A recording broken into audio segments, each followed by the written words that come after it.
You're better than me, no matter what. Hello and welcome back to.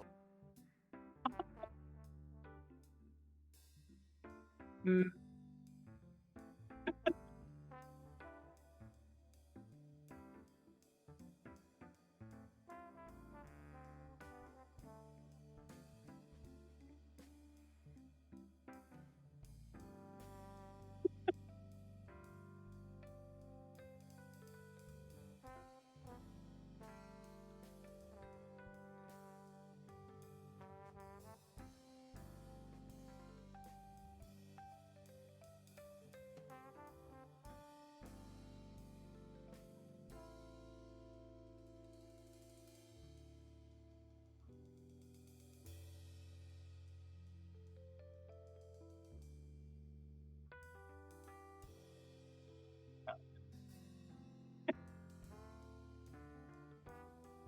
Hi, lovely to be here. Hmm, apparently so.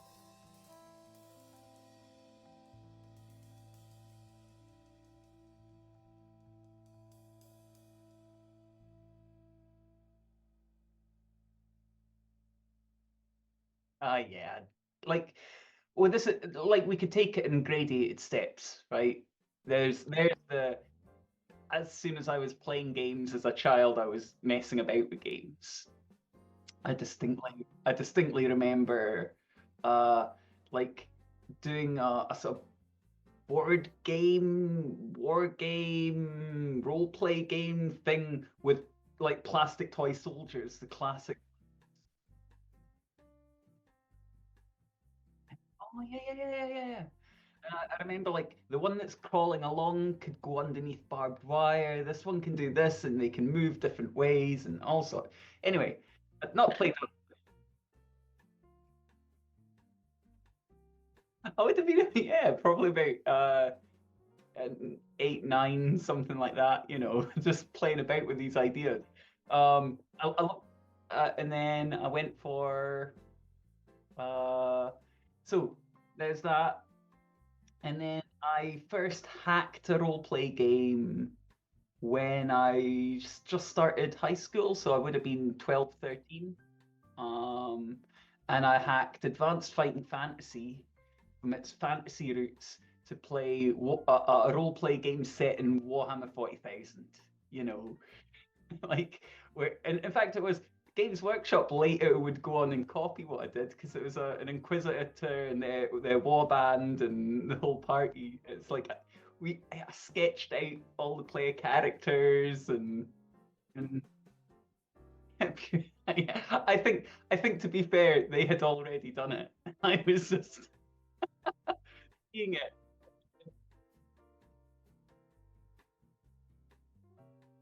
I was taking Advanced Fighting Fantasy, which is the same system Troika uses these days, pretty much. Okay. And I took that, and then I sort of like heavy armor became like the heaviest armor became like Terminator armor, and I just sort of like it was a lot of crossing out names, and then it was like adding a few special abilities and the part. I can remember the party. It was an Inquisitor in Terminator armor, of course, because all the miniatures at that point of Inquisitors came in Terminator armor. Uh, it was an elder pirate prince that's part of the war band that is sort of like owed a debt to the Inquisitor somehow. A navigator. What else was there? Oh no, an assassin. There was definitely assassin. I dread the novel Inquisitor and the short story collection that had the beast alien beast within and all that sort of stuff. So I'd already had like the warband. There was like basically it was that warband plus a few extras. Like I think there's an astropath for wizardy things, and yeah, it was a lot. It was fun. We played at least a few sessions, and then so that was hacking games. And then designing. I was designing stuff just for my friends, just from like late high school until probably just after high school. After high school, I went on to uni and probably just started hacking games then more and more, sort of like rather than hacking, starting to make my own little games now and again. And then it wasn't until the pandemic, the COVID pandemic started. Been a sort of a friend of mine passed away, and we'd always talked about, oh, one day it'd be good if we publish something together, etc., etc. And so I decided, let's do something. I've still got some of my friend's art that he did for one of our projects, and I'd like to just put a little piece of it in. There's something that I want to get made, so I've got that in mind as sort of like, but it's a bigger project. So in the meantime, I've dusted off a lot of my old games, and I've started designing some new ones, and I've started publishing them. So that I've got a bit of a profile, and so when it comes to me being like going to Kickstarter or going to people and saying, I've got this big idea, here is, I've got that sort of track record of look what I've been able to do up to now.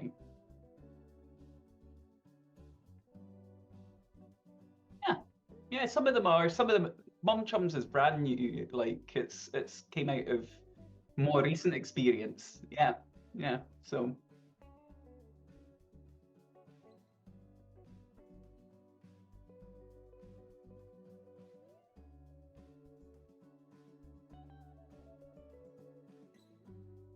Mm, mm, yeah.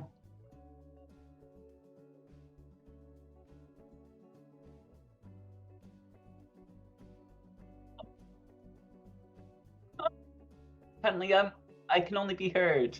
Yes, hello, hello, hello.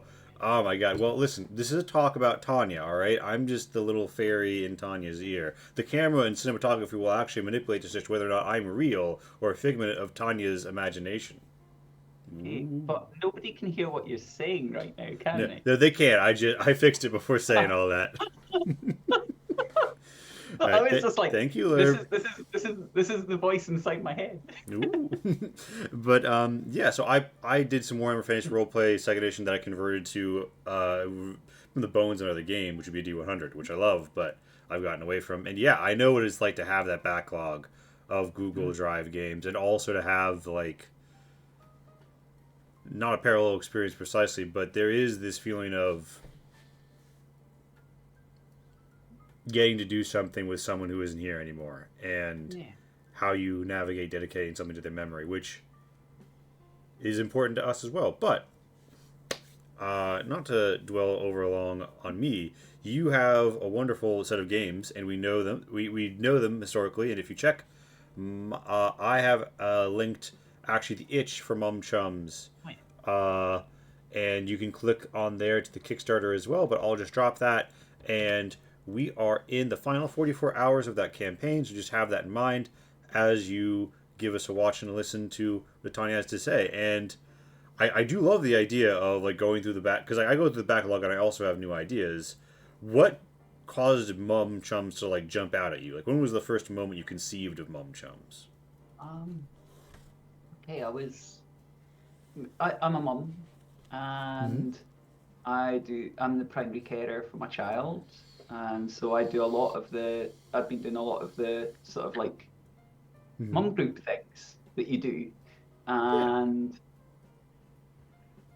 yeah, I guess my first idea was that it would be a role play game set entirely at the school gates. So my youngsters in their third year of what we call primary school here. I think elementary in the States and Mm-hmm. different names about the place, but 7 years old at the moment. So I kind of had this idea because there was just these moments of real connection and solidarity and care and tenderness, and also moments of sort of like rupture and moments where people didn't understand one another or where there was like some sort of upset. And like my game, game designer brain was just like, these are moments of that you want in role play games, or like I want, maybe not everybody, but this is No, like really emotional, like deep character facing stuff coming absolutely. from like, yeah, the small moments of everyday life. And I was like playing about with that quite a bit, and I'd sort of like done some little demos of it, but without it being called Mum Chums and not knowing what I was doing. It's like just like ran a scene or two here, tried something out there. I borrowed the confessional mechanic from a game called Inspectors, Hmm. which basically Inspectors is like a mod. It's from the early mid 2000s. It's a take on Ghostbusters, but for the sort of reality TV age. Ooh. Okay, so you're basically playing uh, folks who are part of a franchise that goes out and looks into spooky goings on, Nice. um, with a camera crew attached to you. And during scenes, you can cut away to a confessional scene where it's set in the very near future with just your character giving a monologue to camera Oh, like about, what happened? Oh, adding a non-linear aspect. I dig it. yes, yes, yes, yes. And then at the end of the confessional, you cut back to the scene you just left, where you left it, and then carry on play. I love it. And it has a small thing about assigning traits, and if players hit those traits, they get benefits at the end. And it's a way of sort of shaping the narrative Hmm. and talking about character, and gives players a little bit of It was one of those. At the time, there weren't many games giving players narrative control in that sort of setting sense, Hmm. and it really gave a sort of strong lever on how to do that. I think maybe Shadow of Yesterday and Donjon were the other games that I can remember doing that about then. And Houses of the Blooded went on to do that as well. But Inspectors had this confessional jump forward, jump back. It wasn't a flashback. It was a flash forward of sorts. Um, so I've used it in this, but what we do is at the start of the game, the Mum Chums, we put a mug down on the center of the table, and it just sits there. And at any time during the main scenes, someone can pick up the mug. We cut to the future where they're having a cuppa with someone off screen, okay? And they're just chatting about their own, how they seen things, what they were thinking, can be anything to do surrounding that. And it's as unreliable a narration as somebody gossiping after the fact would be, or somebody talking to their close family member about it after the fact. So And then when they there's. put, I yeah, see. So you let them do the flash forward because, like, to me, there is this concept. I think Blades in the Dark is the most popular one in terms of like yeah, a lot of games that people would have heard of, where you have an ipso facto sort of like control, but mm-hmm, if, item one, you've like contextualized it as like the pre-interview, and I think that's very interesting to jump, not just to say like this happened, but to describe it beforehand as describe it afterwards rather than describing it beforehand in a weird mm-hmm, way.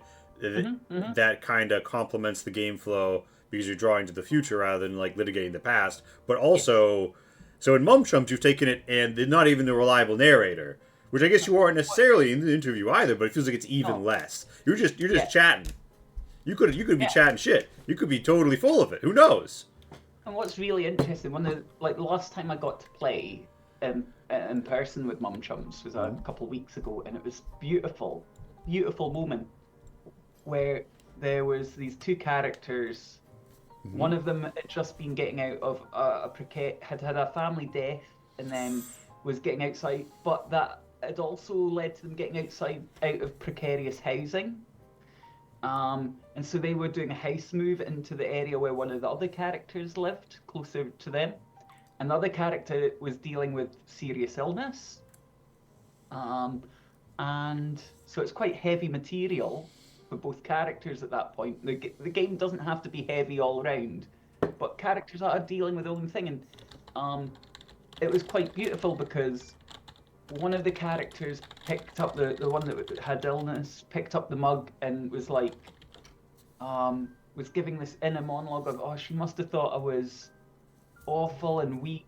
I wasn't able to help as much as someone else could. I was the only person that turned up, and then I couldn't help out that much, and I just felt awful. I must have been like a burden to her. That kind of like letting out that side of it, having that sort of inner confessional, inner moment of talking with someone very close to you about the things that really are you're worried about and feeling like deeply concerned about. And then the other character that was there picked up the mug right off the bat and was like, I'm so in awe of her. She I know she's going through so much at the moment, and she turned up for me, and I can't believe that she'd do that in the middle of all her own turmoil and her own troubles. And like it was just like neither character said that in character like at the moment, and the mug went back into the middle. They sort of we just sort of like the scenes sort of had like two or three more sentences and ended because they weren't going to tell each other how they were feeling internally. They just weren't that close, but they were able to tell other people using the cuppa scene, and it just was like it was a really beautiful, really not bittersweet, just sort of had a sort of sweetness to it, but also like a tinge of disconnection that if only they both knew how each other felt, it would have been Yeah. closest, and maybe that would develop over time. The It's, idea of where the game ended, there it, was that possibility. it's beautiful to see that like a mechanic come together like that. Would you say that this was like meeting expectations for how you had envisioned? Because like I think that we make, or is it exceeding expectation? Were you even like this is beyond what I'd imagined? Um, it has gone as perfectly as I could have hoped. Mm. Chums, in terms of game development, has been the easiest game to develop in terms of everything came together. The first time I done an actual playtest of the actual game that I was going to call Chums, it worked. And I've not always like usually there's like Some false starts. games I design work, but they're working because I'm sat at the table and I need to sort of hammer this or ratchet that. Now, the first time I played it, it worked. It worked really well. I So could have just there was no yeah, live design. You didn't come up with any rules on the fly. It was just like, here's the game. Let's play it. Well, it seems to be a complete game that works. Wow, yeah. that's the Let's hole play it in a bunch one. more. No, Let's that's play a bunch more. amazing. I think that that is better than any other testimonial I could give to this concept that you'll see a lot of game designers talk about, which is like, go ahead and make many games, Hmm. right? And take them to the point of completion. Because the more you do it, the closer you can get to those moments. And that sounds like a beautiful hole in one. To be fair, the game design is standing on the shoulders of giants. Hmm? I like that I mentioned inspectors. That was early on in my sort of like ideas. The game didn't really work then, and it wasn't really a full game. It was just a couple of notes. Hmm. Um, and I just sort of put it to one side really. I knew that I wanted to do something with it, and I didn't know what. Because there And was so then much promise in the flash forward mechanic. yeah, yeah, and just like it's more just there was so much promise. There was so much from my own life experience that like I knew would make like if I could turn that those moments into role play moments, and it was just I knew it was just perfect. I knew that. Absolutely. Yeah. Because like it's Um. definitely nothing that I. It's one of those things where when you draw upon like a deeply personal experience or idea, like I suspect very few people have ever thought, wouldn't it be swell to play a role playing game about being mums being chums? But you like it took you like 2 seconds to articulate fully to me this vision, which I've only begun to like comprehend. Of think about this experience that everyone had from the vantage of a kid, ignorant largely of what like the caretakers were like, because like so much raw reality of like the hard parts of life goes on between them in this sort of like usually cloistered zone, right? Like you don't Yeah. necessarily like the kids frequently do not know, particularly outside their household, what's going on, or if they do, they're hearing it from their perspective. It's like this unique perspective. I think a lot of campaigns and games, you'll have players, or I know players who are like, I like the idea of being someone who does a role. I mean, we were discussing earlier, like the idea of the Inquisitor in 40k, or the idea of like the Witcher, which those are obviously very different kinds of things from being a mum, but that doesn't mean that there isn't like all of this unique social experience and heady drama that could happen. That is, yeah. I mean, I feel personally, if I didn't even just you telling me that story, and like it's mundane, but it is so real and so grounded in reality, it almost feels like it's got. Because it's so believable and we know these things happen, it feels like it has an immediate power. Even just hearing the story secondhand, not having seen the scene, right? Do you feel like with Mum Chums you've like almost tapped into, because it's a personal experience. How would you say it's like 100% personal experience? Like every like thing that can be described with Mum Chums you've at least seen some form of? Possibly, yeah. I don't think there's anything that I've put into the book that isn't in some way something I've heard or something I've experienced or something that's been discussed near me. Or does it make it harder? Does it make it harder to change the game? No. I think that in terms, it's actually been the guiding sort of star to where I'm taking things. You're like, this is the reality. The design will align with the reality. It's never like the game design isn't working with this. I'm going to smooth it over.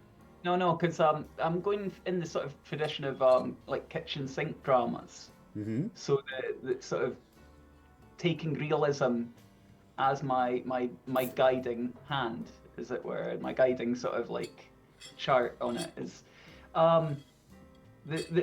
we don't need every scene to be explosive. We don't need there to be a conflict. We don't need there to be like these sorts of things I would have put in if I wanted to egg it on a little, or if you wanted to make like a reality TV version of it. If you want to make like a Real Housewives, you would do that to ensure that there was something always popping off. But that's not how life really is now, is it? No, and there's great games for that. There's already a lot of good games that I would point people at if that's what you want to go down.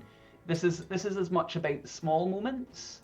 Like effectively you have a round of vignette scenes, like very small, like 1-2 minute long scenes where it's just like a snapshot of you with the child in your care. And we go around the table and each person gets one of these. And that's to give us sort of almost like fly on the wall. Like imagine it on a sort of documentary show, a very realist documentary show or a realist drama, where you have these sort of like small slices of just, you see the two characters together. You see the character with their child, the next one with their child, next one with their child.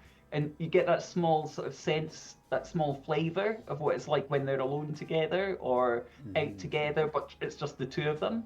Yeah, it's like and then you have there's character establishing shots. So am I wrong to envision, because I'm going back to what you originally said, you said originally this game was going to be set like entirely at the schoolhouse gates. Yeah. So is that still kind of like the not the case? But no, is there like a hub and spoke nexus sense of like the mums are all together in this like one set of like scenes, and then it spokes out to here's them alone, here's them with the cup, and it comes back? So how it works is you have the vignettes, a round of vignettes with you just establishing shot with your child. Mm-hmm. Then you have a round of term time scenes, I'm calling them. Okay, so these are scenes where it's going to be each person gets to set the scene, say who's there, and pick elements from that. You've got burdens your character has. You've got now one of the other games that I'm sort of standing on the shoulders of in terms of ideas that are floating in my head is Fiasco. Okay, it's a little bit more intense, shall we say? A little bit more prone to the tilt. But in Fiasco, you have this ring of relationships where the person to your left and the person to your right, you've got something between you.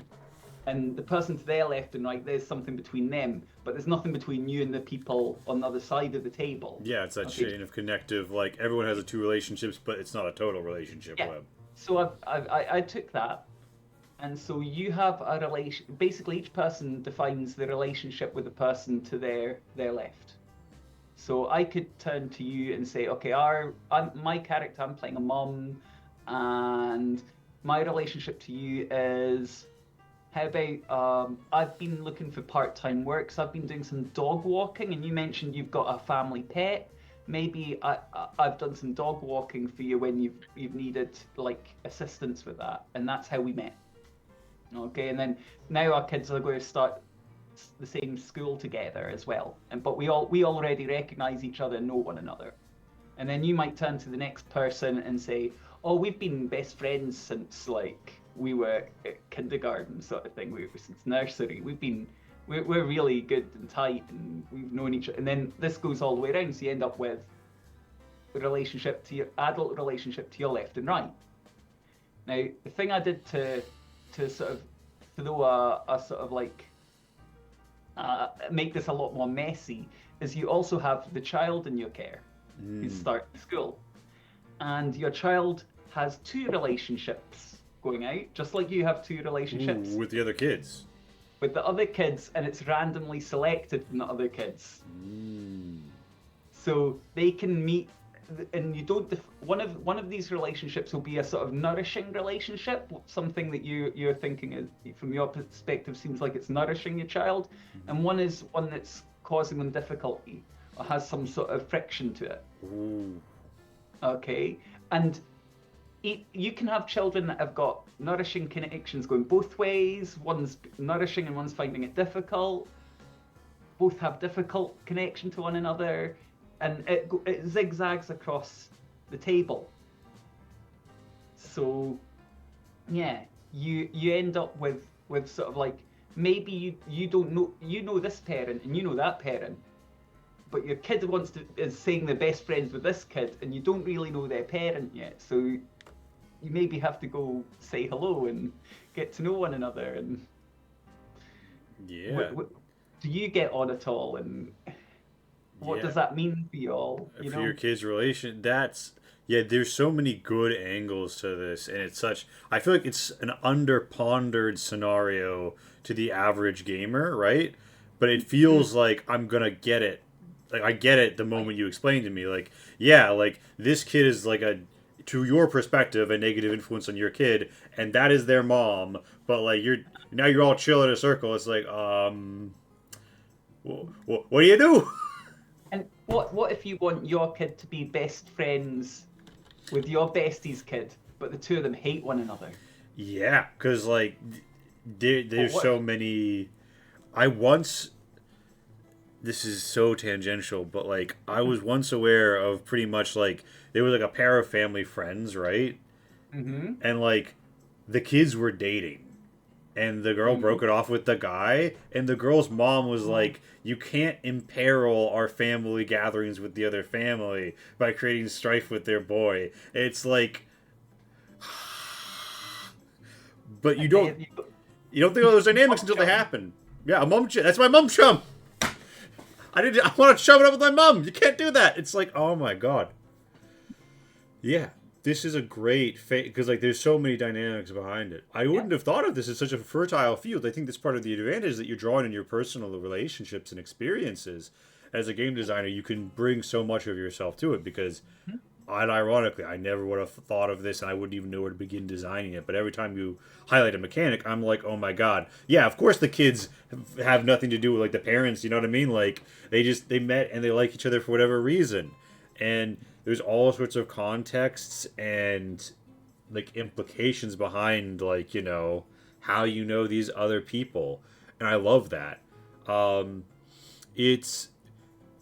Did you feel at all influenced from a game design perspective by like hidden role game? You mentioned Fiasco. Are like role games and stuff that's like Resistance, even, where it's like, something that everyone else doesn't know that affects your relationship with them. Is that like an impact? Not consciously. I would say I've played those games, definitely. And I've got other roleplay games where there's more of a hidden. I've got a game called Solstice where there's a little bit of a hidden element involved. But with That's sort of, Chums, it's kind of all out there, even though it's not out yeah, there in character. It's yeah, like you all look at this yeah, tapestry together, and you're like, "Oh yes, dear, yes, how do we yes, proceed?" yes. It's a very collaborative game in that sense. It's not a games master. Hmm.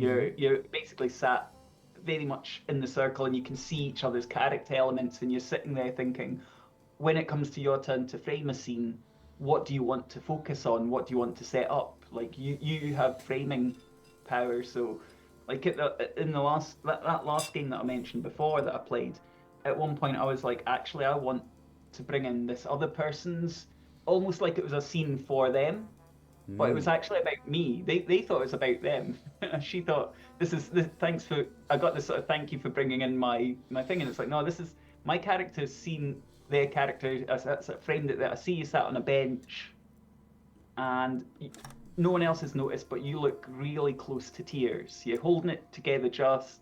It's about 5 minutes before the bell goes and the kids come out at the end of the day, and I No, approach and see what's happening, and then scene. Let's go. Like let's start.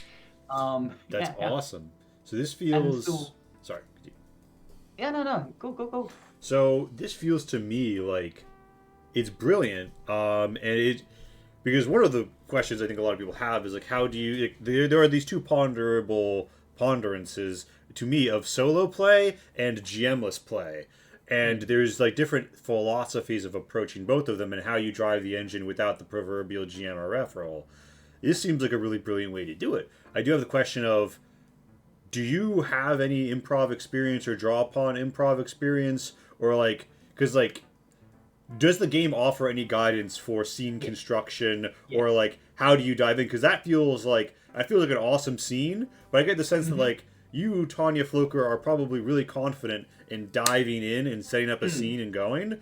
But Yeah. like, in proverbial experience where it's like you meet someone, perhaps a mum, and they're like, "Oh, Mm-hmm. a game about mean mum chums. I'd fancy that." Zero role play experience whatsoever, zero improv experience whatsoever. How do you like? Does the game think about like the new player I onboard experience? Yeah, yeah. I've put basically for each segment, no matter what you're doing, I've put in 10 examples of 10. yes, 10 prompts, 10 examples, 10 relationship types, 10 what type of carer could you be, 10, basically just on each segment of the game, so that it really covers without coming up with anything whole cloth. You could play the whole game Just quite going off of the examples. yeah, you could get going to the point where you could finish the game and confidently be going forward with it. That feels like such an obvious solution I would never thought of. Obviously, this is a saturation scenario. Yeah, But yeah, that's. So yeah, it's just like, what does this mean? Here's 10 scenarios. Didn't get yeah. it the first three times? You've got seven more ahead of you. I And love it. they're not like detailed. It's like literally a little phrase just to get you going. Like there'll be like 10 vignette examples, 10 examples of term time scenes, 10 10 examples of adult relationships, 10 examples of help, the nourishing relationships for your children, 10 examples of the challenging relationships for your children, etc., etc. Wonder no, that sounds like a great way to do it. Mr. Org does mention earlier, love the mug confessionals, just lovely stuff, Tanya. And Sparrow has said, asked if he already knew about this one, and it says that he loves your games. So shout out Sparrow and Mr. Org from the chat. But yeah, I'm just getting to know Tanya and their games, and I'm loving everything. So you've got you've got 10 examples for everything, and you've Hmm. got it sounds like you have a pretty structured game flow in terms of, and then Yeah, you'll have the scene and then you'll have the side scene and yeah, but there's total freedom in terms of what you do, really. Like, yeah. There's well, what happens is the third sort of pillar of this from the shoulder of giants mhm. side of it is archipelago. Okay, that was the you talked about my process of designing Yeah, this. yeah. So basically, I had it in that sort of scrappy. I want to do a school gate scenes. I want to have cuppa scenes that cut away from it. It wasn't. It sat there in that state for quite a few months, I guess. and it never went. It was something that I was like, I just have to put this down, and I'll think about it more, and something will come to me. And then I'm part of a local games club called the Edinburgh Indie Gamers. Ooh, It's a game space for we meet once a month, and we only play small press or indie games. hell yeah! Yeah, yeah. And what It's was the name based again? Edinburgh Indie Gamers. Oh, Edinburgh. nice. Yeah. Remember our friends in the UK. Mhm. There's indie gamers up there. And you can also copy what we do wherever you happen to be. That's So, right. I mean, there's so you'll never run out. no, I promise you, whatever kind of game you want to play, and I bet you that there are community copies, free versions, ashcan versions of a lot of them too. So it's really like, particularly when you compare, I'm not going to name any names, but buying 3 books for like over 100 USD to get your foot in the door. Personally, I find that far more intimidating. I've never yeah. given Wizards of the Coast a red cent, even when running their games. Not Personally, going to name, not going to name any names, but it's some Wizards of the Coast. It's in 3 books, and it'll cost you $150. yeah, I might have mentioned the name. But yeah, all is to say, please support and consider supporting locals You've all got that over. sort of money burning a hole in your pocket, and you want to play a fantasy You'll game, go you'll get have a Fall hundred Fallen fantasy games. Magic. Go Scroll get through Fallen itch. Magic. You get a big scroll, you get like beautiful Oh, coins, you get a beautiful box. It's I gorgeous. love that. Yeah, yeah. Bring back everything in the boxes. I was forced as like a smaller Lee to get rid of all of like the nice. You remember PC games came in like a sheet, like a little Oh like yeah. they're like, oh, we have to downsize, and this is like point 0.2 more inches. So we got so many of the beautiful like folding cardboard jackets from them. I'm like, these things used to have like Manual. cloth maps in them. Oh my god! Yeah. I watched this one Ultima retrospective, and the things they used to give you with Ultima games. My god! Listen, go back to the ASC graphics and give me that. But of course, I'm being a bit Yeah. glib. But I do think that Yeah. that's for a certain kind of gamer beautiful. And Yeah. speaking of physical interactives, I think we should go back to a huge Yeah. masterstroke here, which is the Cuppa mechanic, Oh yeah. because you just like so everyone like in play, it's like have a mug in front of you, grab Hmm. mug when you trigger, right? Yeah, yeah, yeah, yeah. You pick it up mid scene. So the reason I mention Archipelago is in the local club Edinburgh Indie Gamers is that we basically got into a chat Mm-hmm. on and some of us have been some it's a good range of people that have been gaming. Like we've got like real older gamers, folks like myself that are in the sort of like started in the sort of late 80s, early 90s, right through to folks who've just came along for the first time and are like, this is my first role play game. And we were chatting away in our Discord and about Archipelago, and my good friend Stephen from the club said, "I remember a time. Do you remember the time when there was a moment where it seemed like we were talking about guided freeform games, and I Mm-hmm. was talk. I sort of mentioned I think I've tried my hand at like designing them, and I'm never happy with the results. I've got a couple in zines here and then, like anthology zines, and I'm like they're sort of still at that proto showing the public, but not happy enough to have it stand on its own." Yeah. And Stephen said, "You remember the time when everything? It looked for a moment like everything was going to be a hack of Archipelago, and that was going to be the next big thing. It was going to be like this huge wave, like it was somewhere in the early 2000s indie thing that like that scene framing and the way in which it was sort of like an Archipelago drives scenes by having a sort of small menu of questions and prompts that anyone at the table can ask during the scene. Okay, so during a scene you can say things like, could you go into that a bit deeper? Can you, what's going on elsewhere? Blah, like it's got this sort of small like box of buttons that you can press or So levers that can be. everyone is can theoretically act upon the scene even when it's Yes. not involving them. Yeah, it's by pressing one of these and asking something or like what's going on inside? What's going on inside there? And that kind of thing. And so I took that and I've applied it to the main scenes for Mum Chums. So there's things that are straight from Archipelago, which are like tell like what's going on off elsewhere. Can you explain? Can you go into that in a bit more? Can you go into that in more depth? But there's also like ones that are quite specific to being a mum, like one for like putting like having to close down your emotion and put your mum mask on, like like I don't guide how you do that as a character, but there's a sort of prompt for you have to like pull it together right now. Okay, there's one where you lash out, like you snap. What happens? Like you're just at the end of your tether. Yeah. Um, and so these sorts of like it's not a big list. I think it's like 8 prompts, so it's quite manageable. But that can be used by anyone at the table, including the person setting the scene, to guide things. So it's instead of there's no dice rolls, there's no token exchange, but there are these big buttons that can be pressed to guide the role play because they should be incorporated into the scene. No, yeah, And that feels thank you, like Archipelago. yeah. It's crazy because like I've always been fascinated with tabletop role playing games, but every time I tried to get to them, I was always washing up on the shores of a D&D or D&D like, and my dumb little brain couldn't comprehend what an armor class was, no matter how many times I read a definition, Yeah. and I don't know if that's like a deep burning hatred I have, but whenever I'm designing how like hitting and armor works, I pretty much always negate using an analogy because I don't like it. Maybe it's because it was my gate, the gate that kept me out for so long. Um, Hmm.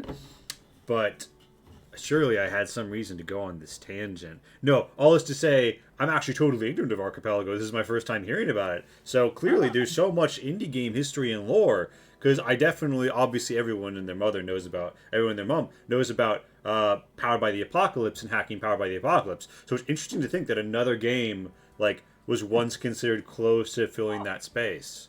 hey, but before Vince and Meg put like Apocalypse World together, Hmm. like everyone was like, I remember Dogs in the Vineyard being Oh, Doc. Dogs in the Vineyard, Dogs in the Vineyard. We've got to play Dogs in the Vineyard, and that being a and getting a copy was like at that point it was before IPR, and it Yeah, was hard to discover anything about it. It's funny because my social mechanics in Ada, like I Mhm. looked high and low for something that was vaguely like it, but you kind of like ante and bet on certain Yeah. outcomes, and that was precisely because like when I asked people around it, like in these spaces, people would be like dogs in the vineyard. They have this system where you bet and you ante and you roll and you da da da, and it's really cool. And I in that way discovered. I never played Dogs in the Vineyard, and yet it has inspired parts of my very first published game, Ada. So Yeah. it's Oh. uh it's one of those games. I do think there is something special about these Bedrock games that are mostly designer known. You know what I mean? Where it's Mm-hmm. like, yeah, we hear about this thing, and it's like I'm trying to think of a good example, but Seminal games like 316, Carnage Amongst the Stars. That is just like that for me. That's like a huge landmark. Like when I sat down to play that, and it's like here's a game where you're playing Space Marines mhm. and you're going out like in the sort of like Starship Trooper sense. Although you could be in the 40k if you wanted, Mhm. and you're basically going out and you're putting alien worlds into compliance. Mhm. It's not good. It's a bad game about war, but it's one of those games with 2 stats. I think it's the first game I hit that had 2 stats. It's got combat skills and non-combat skills, and that's all you've got. You 2 things. The whole stats of the game instead of all this huge books of things. And then I think that like Gregor Hutton, who wrote that, is lives in Scotland. Quite, in fact, we're in the same city now. Um, is an excellent designer, and so put me onto My Life with Master by Paul Sega, and that's another two. Those early 2 stat games from that era just absolutely blew me away. And those are I would say call them seminal. Like if you were talking about like an album, you'd be saying this is a seminal album, right? Absolutely. These I think are seminal games that, and some of them have been forgotten or they're out of print, and some of them have survived, and and people reinvent the wheel, and you see things coming back, and it's good that way. I like it. It's a good thriving design community at the moment. It's thriving design sort of space. No, It's exciting. it's exciting. Yeah, I mean, I think one of the things, speaking of the UK, is of course Quinn's Quest, and the Hmm. shut up and sit down. One of the main shut up and sit down guys came Yeah. from board games to tabletop, and it's like, as you said, he goes where the frontier is, and I think that tabletop is incredibly resilient in terms of it looked like there was going to be a crash, it looked like a crisis. The OGL crisis, thankfully, did nothing but give us gas. You know what I mean? And we're watching a series of bad decisions allow a total eclipse at this point of the more mainstream games, which I don't dislike, but I think more and more people are saying, well, I like tabletop games and I like something Mhm. else. And the moment they do that and start looking around, they're going to see there's a huge dense forest out there. I remember, like, if we're talking about like D&D being the sort of big hitter here, Mm-hmm. conditions are different at the moment. So this is not analogous, but something to keep in mind is that in the sort of late 80s through into the early 90s into the mid 90s, D&D just became like one game amongst many, very much so. Mm-hmm. Um, No those new. that AD&D second period, they just they were like in the background. We now know a lot more about it from the sort of interviews with the actual people involved and the sort of academic work that's been done to look into it. Mm-hmm. But Why weren't there new editions? Why weren't they out there heavily competing? oh, they were hemorrhaging money. There was a lot of poor decisions. And also there was the big like vampire masquerade like boom that World Oh of yeah, Darkness boom I happened. think that vampire is the thing that I chase like in my dreams. You know what I mean? It's Hmm. like it's not even that much that I'm into the World of Darkness, which is lovely, but Yeah, the bringing in an original author, getting goths playing games. Like yeah, I'm up nights thinking like, how does one introduce an entire subculture to role playing games who would be into role playing games? It was such a master stroke. Not even necessarily from what I've read an intentional master stroke, but one nonetheless. And it got a lot of designers a lot of cocaine money. But yeah, the I think these moments, it's important to remember these moments because while they're not analogous to me, it gives hope because I know as someone who's had to play the game, who's seeing like the pushback, who has had people who are like, I'm only going to learn one game, never again, yada yada. This is the only way in. You're being naive. If like there's a certain category of person, I think Matt Colville, who I'm otherwise a fan of, is the most famous, who just like it is pointless to put a what is an RPG section in your books. You're never going to be someone's first. And personally, I say always design in the hope that you are. Which I actually be interested to say. Well, do you include a section like that? Do you agree? What do you think, Tanya? I want to hear what you have to say. I think we're. I think this has been said for quite a long time now. I Mm-hmm. can remember these discussions going back about 25 years or so now Mm-hmm. for people being strong, even longer, in fact, being like, I think we're now at the point, most certainly, where we don't need a what is a role play game section, Mm-hmm. but we do need to be very clear about how is this game played. Like, Mm. what is this game?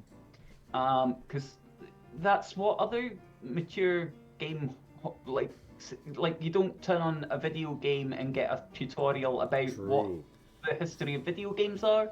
You don't open your board games up and be like, so you may have seen Monopoly and you may have seen Clue. Well, this is kind of similar but a bit different. Now, True. welcome to What, Arcs.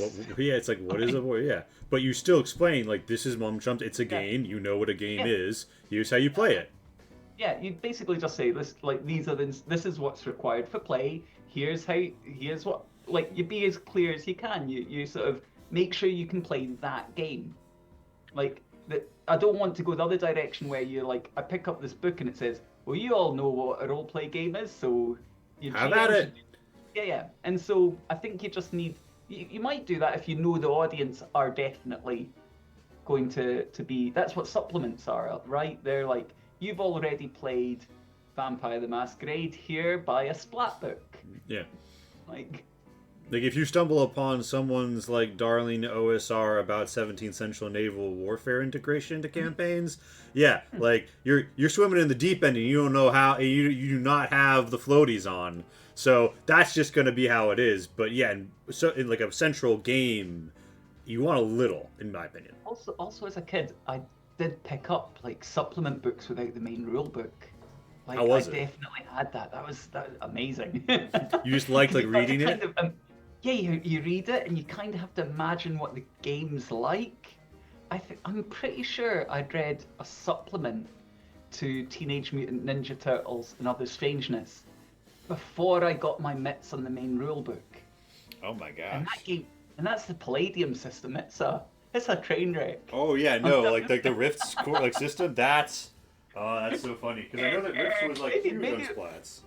yeah, maybe it worked out better that I got a supplement You imagine? I mean, yeah. after the So bomb. my Mm-mm. actual introduction to beginning running games Mm-hmm. was Space 1889, which Oh yeah. is largely. I mean, you're familiar with like the Warhammer rules and like the downscale to that. It's pretty much just like a pure downscale of a skirmish scale game, Mm-hmm. like late 1800s game. But it's like, yeah, we're gonna downscale this to individual characters, and I didn't like how the combat worked, so I stripped it out and rebuilt it over one winter break in a way that the entire items list, like the entire weapon list, all of their stats still worked and were exactly what they were before. I think that was my first like project of game design, I suppose you could say. And that was a fun little introduction to like, yeah, you can just tool around with this shit. You mean whatever you want. Uh, and I think that I still encounter people like I think that there is because like I don't mean to universalize my experience because I do meet people who kind of calcify around like this book is a sacred text, do not be Mm. deviated from, and I see Mm. what they mean, but it's kind of like you know what I mean. If you even talk about an optional rule, I had someone quit a campaign because I was like, we're doing long rests in towns only, uh, in this game, and like that, Mhm. despite the fact they liked everything else about it, they were like, that's a deal breaker, and like Wow. it was a whole multi-hour conversation, and I was like trying my best to be empathetic, but I was just Mm. like, this isn't gonna work if I don't do this the way that like I had envisioned, and I think it's just one of those interesting points where, as game designers, I think with this very natural conclusion of like, I envision the game, I play the game, I hack the game, I make the new game, I draw upon the game. And there are Mm. people who, for whom, like, the game is a garden and the garden has walls. Yeah. Yeah. And I, Um. I guess the question is, as a designer, right? Mm.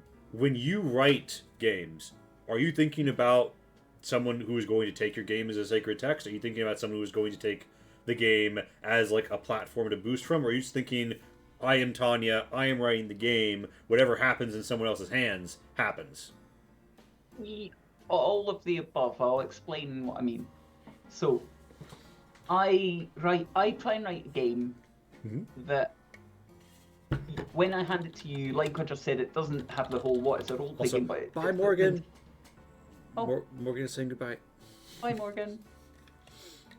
Um, so once you've got that game like in your hands, that's Mm-hmm. an entire game. It'll tell you how to run it. Mm-hmm. And I would like that because you've maybe picked up, even if it's free, even if you've picked up to because you're interested in playing it.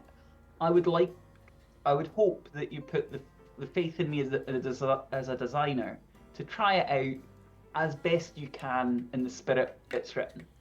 Okay, because I know about other people, but if I pick up a game, somebody's done some work on that. It's very rare that it's not some sort of labor of love for someone, especially in the indie sphere. Okay. 100%. And there's a number of times where I've read a game and I've sort of said, ah, this doesn't really Apocalypse World. What's this? Mm-hmm. Moves. We do moves already. It's just a funky name. It doesn't. Mm-hmm. I remember with Gregor Hutton, who I mentioned before, having this whole thing. He came back from I think Gen Con or something with Apocalypse World, and it was just like, "This is the game. This is the game." And I was like, I read through, and I'm like, I see Is what it? it's doing. Is it really that original? Is it really doing that? And obviously, it's building on the Baker's past experiences of games, and but it does do some things differently to how I pictured it in my head. Okay, so that's one example. But that's happened multiple times over the years. It's like, oh, I picture a game running a certain way, and then when I get it to table, oh, that's magic. That just sort of ignites something else that I just didn't know would happen because I didn't picture how it would interact at the table in a certain way. Or I didn't think about how the different rules will then spin out from one another and how the different systems play into one another. And so I would hope that people put that trust in me as a designer to help them with their experience at their table. Now, their table, I don't know their table dynamics. Someone took Chums and ran it at a convention and said they ran it with vignette scenes that went on for almost 45 minutes. A scene. 45 minutes. They had a con game. Yeah, they had a big long con afternoon and they had like these long vignette scenes and I was like, I had the exact, a con game? Did you all have a good time? They said they got through one round of vignettes and one round of, almost one round of main scenes. And I was like, it actually says in the text vignettes should be like 2 to 3 minutes each tops. That's so funny because one of the questions I suppressed was like, what do you do if they run too long? And the answer is Tanya has told you 2 to 3 minutes tops. Like, move along. But that's me. But they were like, no, I know my play style, and I knew the people who came and sat at the table. And I talked out with the person. They got in touch with me, and we were talking about. And they were like, we all had a great time, and I'm like, great, okay, that's great. But I also was like, they missed out on parts of the experience that I helped design in, and we talked about that as well. And they were like, yeah, that's maybe a thing, but I can't change. There's no authority. There's no top-down authority from a game. Some people, when you say play the game as written, otherwise you're not playing the same game. Okay, and what's meant there is meant as, I think, in a loving, compassionate, comradely way. Okay, it's not an authoritarian. You must play my game as written, or I'll come round, I'll yell at you on the internet, or I'll like send. There's no goons coming round, right? It's more so if you do not play the game that I wrote for you and have a bad time, to say this didn't quite work with the stamina mechanic, and you say I didn't write the stamina mechanic. It's just you only play games that have them, so you implicitly hacked it in because you didn't bother to. You know what I mean? Or even if you had a good time, like this con game went amazingly, and also had some bits they did use that worked really well. Like I heard that they had really good use of the cuppa scenes. There's like lots of other stuff going on, and it's like once it's out there, people will change the game to their liking. I'm sure, but I do sort of think that I would like to try games as written a little bit to understand what's going on, like. I try games that are outside my normal sort of like story game sphere, shall I say? That's sort of like usually where my designs are sort of in that sort of post-Forge story game bubble, I guess. Kinda like this like categorization and nomenclature is a mess. Anyway, they're there, but I play games. People, I think some people, when they look at the games I design and when I'm talking about how I design, maybe think that I'm they don't realize that like I came up on all the trad stuff, all the what's OSR now, I've got my toes in that, and even though they might not be my favourites, I still have big soft spots for them, and they still influence me. And games that are not roleplay games influence me. Board games, computer games, any game, playing 100%. Games. Yeah. I think, like experiencing the game in the world as it is and as it's meant to be does have value, and I think that it's one of the things that, as a designer, I struggle with, because along with the presumption that this is someone's second game is the presumption that You're going to have to browbeat out of them a tendency that is born from another design philosophy. E.g., I kick in the door and kill everyone. Well, that would probably make for a very grim game of Chums now, wouldn't it? So, you're not going to treat it like the Barrow Mounds now, are you? So it creates this issue, this central tension, where are we to make battle with this invisible foe of a paranoid bear in the woods, bear not in the woods style Cold War situation between me and big game design, or however I want to conceive of it? Or do I write the game, just say, hey, run what I've written, have fun with it, do what you like? Because I have a very much a philosophy of like, once the game is in your hands, it's yours, do as you will with it. But I also have the opinion of like, if you come to me and you're like, that didn't work, I would really like to know if alongside with that is, and by the way, I completely replaced your subsystem or ran it like this other game, because, ooh gee, that might be related, friend. So on that, I like to really ask, like, there's two types of feedback I find from playtesting from games. Okay, so the first type is the type I'm most interested in. Okay, and this is the question I'll often ask at the table after a playtest on early version of a game, or like even after one of my games has been played that it's published, I'm happy with. Maybe I'll do another edition one day, so it's nice to know. How did when someone's got an issue with something, I want to know how they felt. I want to know, like, how do you feel about this? What's the feeling? Because the other type of feedback you get is I think you should do this feedback. Like, and I'll give a real concrete example. A game that I've got a demo version out called The Thunder Perfect Mind. It's sort of Gnostic, occult thriller thing. Yeah. It's tasty. And it's part of it is it's been in one of its inspirations is in a sort of like I'm reacting to its existence is Kindred of the East, which is World of Darkness. Yeah, a lot about like the assassin guys and the monks who were before the Tremere. No, it's the really the Qui-Gon one. Oh. Yeah, and I'm not copying it. I'm sort of like, this is like a response. No, I absolutely, because like obviously things were, for those unaware, World of Darkness. Qui-Gon itself is built out of like a Chinese and a Japanese like word for like white person that would never be combined by other languages speaker naturally. The whole setting, like at the time, could have been done beautifully. The whole thing could have been like there's a lot of things that were just, it's so exceptionalist. It's so, some of the art and some of some of just, not just the art, just the game is just racist. It builds on sort of bad tropes, and it should have known better. In the 90s it was early 2000s, year of the Lotus. Like we had the means even then to not do it like that. Yeah, and it was late 90s it came out, and Year of the Lotus was later actually.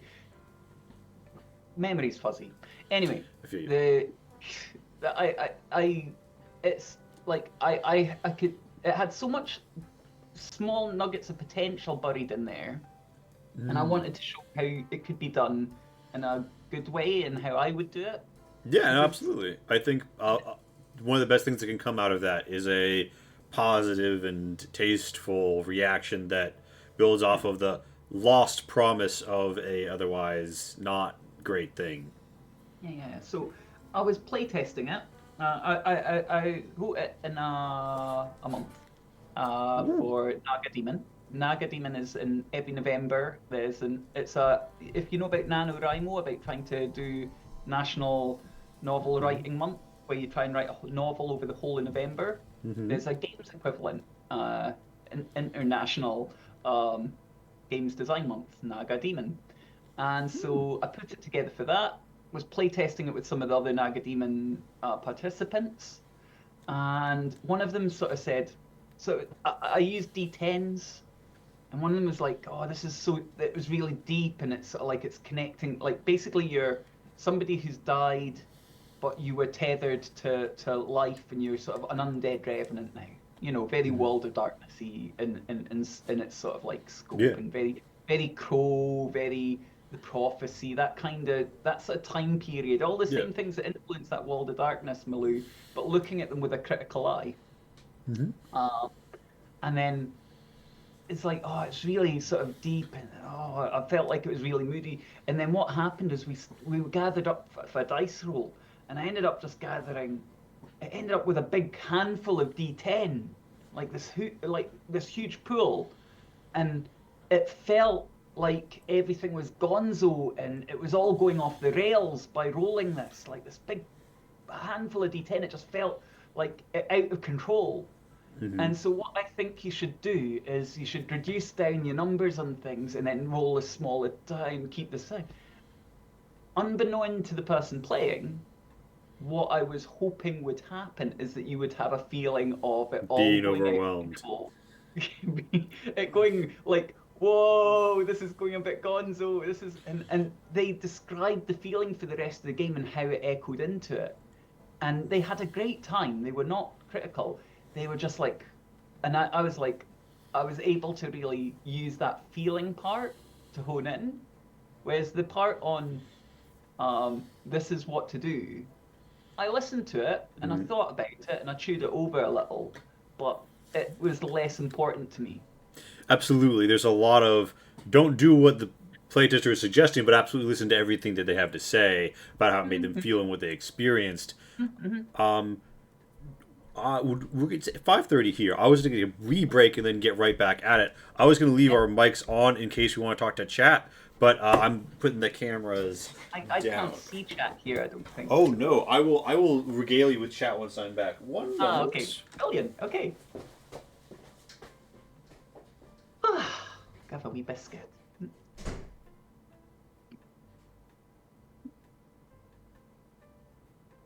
Mm. Maybe top up my tea in a one moment. You know, cup of scenes and all. Mm.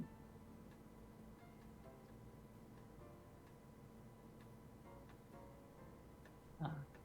So I have no idea who is all here, if you can even hear me right now. So I hope you're having a lovely time. Um, do reach out, say hi on my socials and what have you if you've seen this.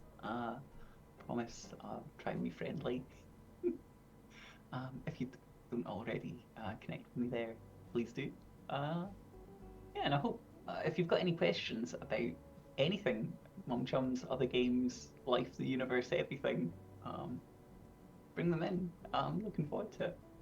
I don't really do live streams. I've never really. I've appeared on a couple playing games, but I didn't really think of it as live streaming because I'd already planned to play games with the people involved. So uh, this is not my natural state of being. Normally, pre-record these things, uh, and then that way I get to watch them back and cringe really, really hard.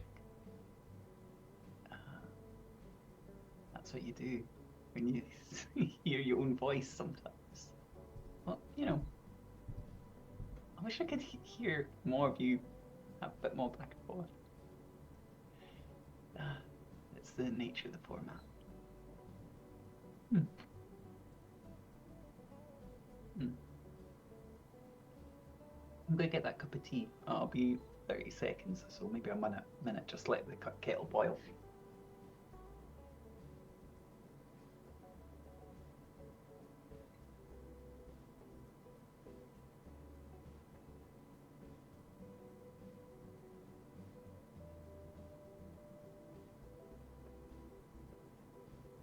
Pop it on. You'll probably hear it in the background in a wee moment.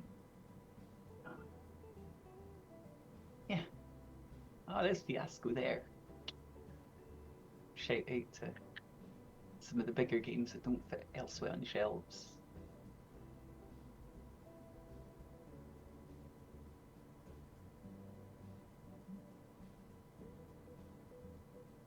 Hi. Hmm.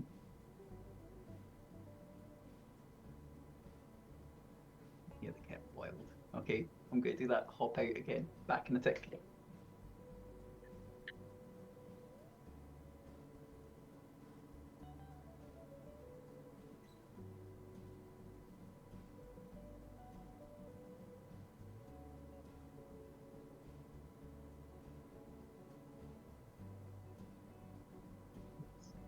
After 10:30 here in the UK, and I'm drinking green tea, and I'm not a big caffeine drinker. So hopefully I sleep well tonight. It's been a big day here at Tanya Towers, so obviously this council block is all mine. I can name it, surely. Just realised the street might have been turned off and I'm just talking to myself. I have no idea how all this works. Oh no. While we wait, let's take a look at what's on Tanya's desk. Gaming-wise, what have I been reading recently? I've been reading Zephyr, Annika's Game of Fleeting Identities, and it's a very, very interesting fantasy piece where you play these basically little beings brought to life by magical wind, and it's about basically like making community and getting by and surviving together. It's very beautiful, and it's I would put it in the same sort of category as some of Jenna Moran's work. So Tribo's Marvelous Wish Granting Engine, or Nobilis. Anyone that remembers Nobilis, I'm just sitting here waiting for the 4th edition to drop sometime. But yeah, it's sort of got that same. It's a token-based system where you do drawing tokens and putting them on a map, or putting them out the map, or putting them onto your character sheet, and then make little patterns. There's loads of little mini games, but they all seem to sort of work in different ways and different patterns together. But all to sort of talk about like understanding that in different contexts your identity shifts. So and I guess an easy way of thinking about that is like, to my child, I'm a mum. I'm a mum. That's my identity a lot of the time. My child laughs at the fact they say sometimes. My 7-year-old Aubrey will call me, just to get a shock reaction, will call me Tanya, and it's like transgressive and a little bit. I've never had the thing is I've never been fussed about them calling me mum or Tanya. I'm happy for them to choose, but they mainly just call me mum. So now and again they use Tanya as a sort of like transgressive, cheeky thing, and with mischief in the eyes. They've got mischief. Wonder where they get it. Anyway. So, that game has that same sort of idea. Like in others, here I'm a games designer, right? And that part of my identity is on show. Some places, some of the identities I hold in different contexts are not visible to you right now, and some of them are. And so this game, Zephyr, goes into that. Hello. Hello, hello, hello. I am back. I don't know if I've been live or not. I've just been chatting away to. No, they can hear. Oh, amazing! And Lurb says it has been enjoyable to listen. And hello, friends. I am back. My sister was sometimes address my mom using her name even as an adult. Wait, are you saying that it would be more or less common to call your mom by her name as an adult? I still call my parents mom and dad. I'm a ripe 31 or 30 to be 31 soon. We were just talking about we were just talking about hi chat, who I cannot hear. Hello. Look, I was picking up what was on my desk, and Zephyr was there, the role play game of fleeting the anarchist roleplay game with fleeting identities. Wait a minute. I definitely heard about Zephyr. Huh. I've not played it Neat. yet. It sounds really cool. It does. It's it is definitely unique. So if you're looking for an easy in fantasy, like it, like for well, that's not fair to it. It is easy in. Pardon me. It is easy in the sense of if you are looking for fantasy and it's up your feet, go for it. But it's not like if you're looking for I want an analogous like D&D-esque experience, it ain't that. It's not going to cover that sort of mood and sphere.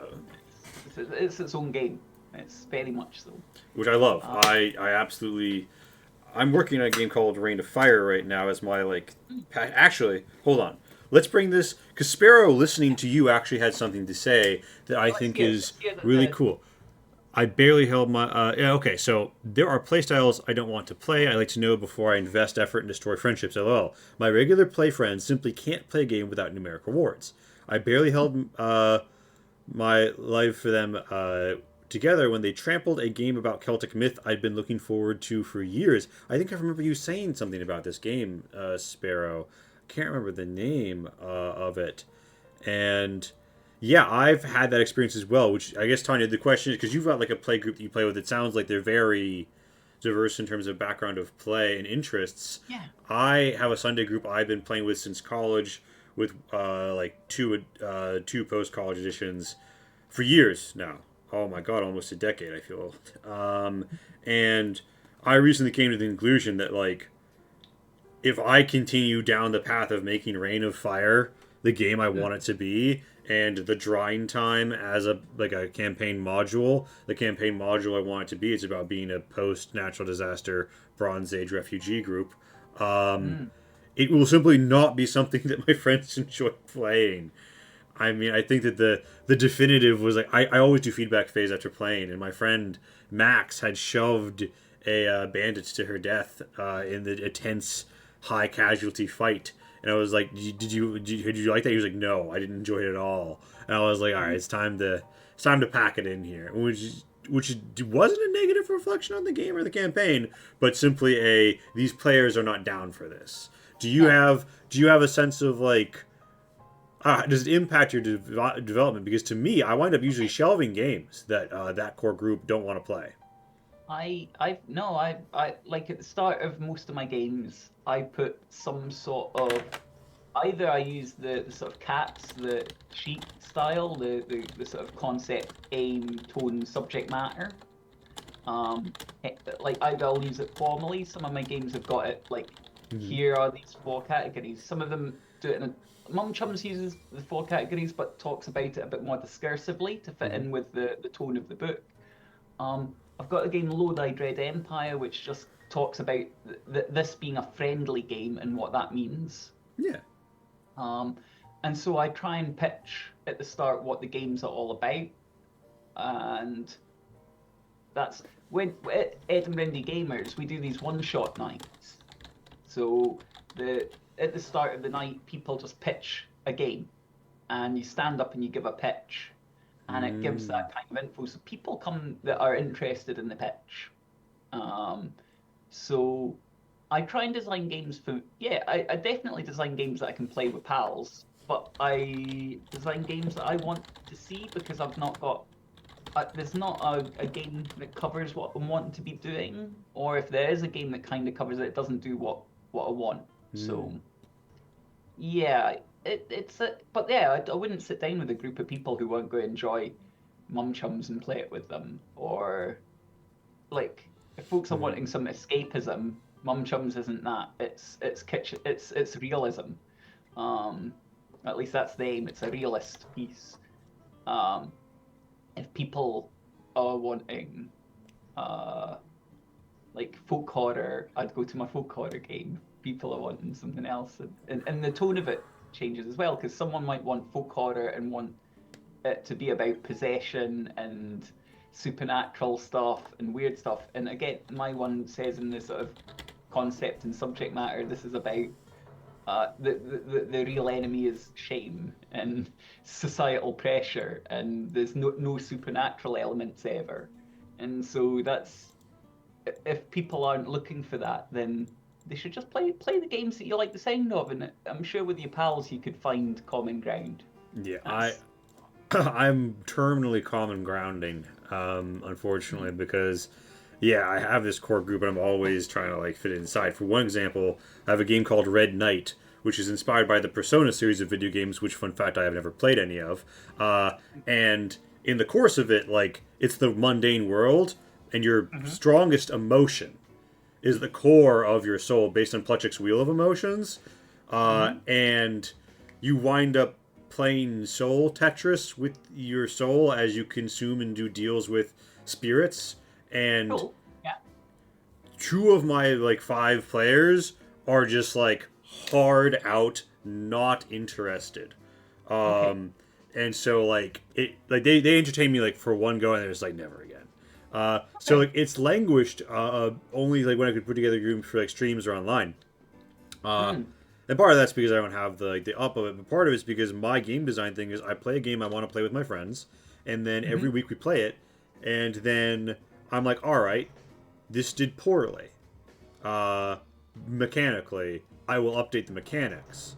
Uh, Mm. but like conceptually, they're always cool with the game. So that's kind of my struggle. Um, but I see how with a because I feel like your design environment and your available player pool as a designer does kind of get you. You know what I mean? Yeah. Um, Yeah. Yeah. and like I No. feel like some of the games that I invent from a totally monkish space of like nobody who I know is actually going to play this game with me, but Mm. I would and I want it to exist. Uh, Mhm. it almost feels different because I iterate less because to me I reach the end of the block and I'm like that's the game. And I guess if I if I knew people who wanted to play it, uh, I would update something. But instead, it's not like what we made for winter, which is a collaborative. It's actually I think it's GMless. It can be played Mhm. GMless, and that's how I kind of intend for it to be played. Like you communally make a village as a group of people who have been cast out, and you need to like it's like fall, right? And Mhm. you are taking turns, like and like you can like take on these like burdens that kind of debuff yourself to Mhm. help contribute and push what the group is able to do as you get through winter. It's sort of this procedural and it's kind of intended to be played through together as you read it for the first time. You don't know that strangers are going to appear. You don't know that Mhm. the mechanic is the first time you do it, ideally, right? Uh, Yeah. Yeah. Okay. and all is to say that like it's communal world building isn't my player's jam in part because we had one bad experience with it in college with an otherwise good game that just didn't run that well for other reasons. Um, Mm. but how do you navigate like so it sounds like you have this fertile field more or less where you're just like I have people who I think might care for a game of Mum Chums. I play a game of Yeah. Mum Chums. I Yeah. update based on their feelings. And that's kind of Yeah. your approach to development. Based on my feelings on their feelings. Yeah.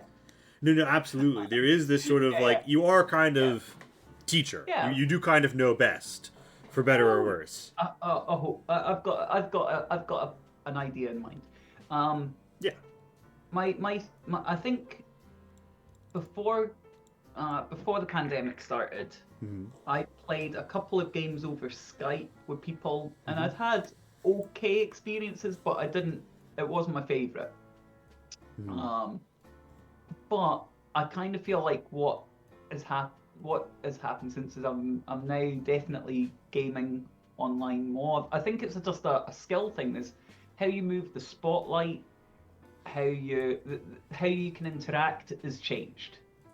And so once I managed to grok those parts of playing online, I've managed to get deeper roleplay experiences available playing online to the point where some of my games, like I'll often try out something or play test something. I'm a little shy with early play tests, and so I'll go to like a random Discord community and be like, "Hey, I'd like to run a game. Is it on this time and this day? And there's a couple of people who want to play." And then I'll just run a game and I'll see how it goes. And they might not even know it's a play test. As long as I feel confident enough that it doesn't break, it just looks like a game. You I'll give that a shot. so you'll take a game. So when you're feeling shy about it, rather than Yeah, keep it to a core group, you're like, let me go find some like random group in a yeah, Discord and sign yeah, everyone up. That yeah. is awesome. How have you had with like the random pickup game crowd, experience Um, wise? Fairly good because I like the discords I'm in. I normally have like All I've right. actually made some people are like there's Mm-hmm. some that I'm not very active in, but I've had people pick up games and then have followed my game design since.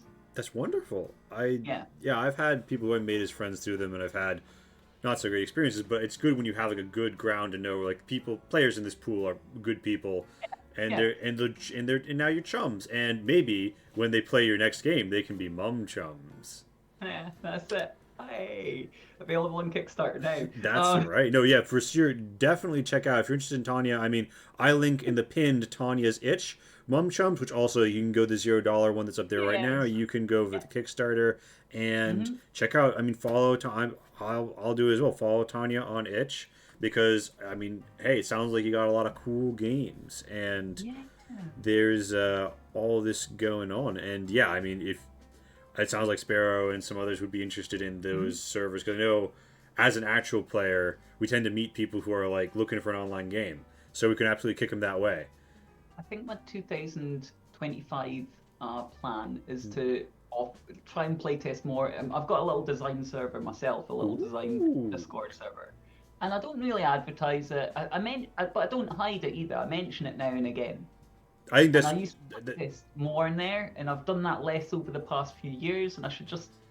I think it's hard getting folks together at the time, but maybe I should just make a regular time every yeah. fortnight that I'm going to sit there and noodle away. And the trouble can be if you're like, all right, well, when can everyone do it? And you try and run a when to meet, it's almost harder than just being like, this I is prefer this, just this is the time, with a mind if you're trying to do cross Atlantic because Sparrow, of course, plays a lot with a wonderful group called Boys from the Baltic Star, who probably Mhm. also love to have a crack at some of these games, and they Yeah. are pretty much like the three core people live in like the same village, right, Mm. in England.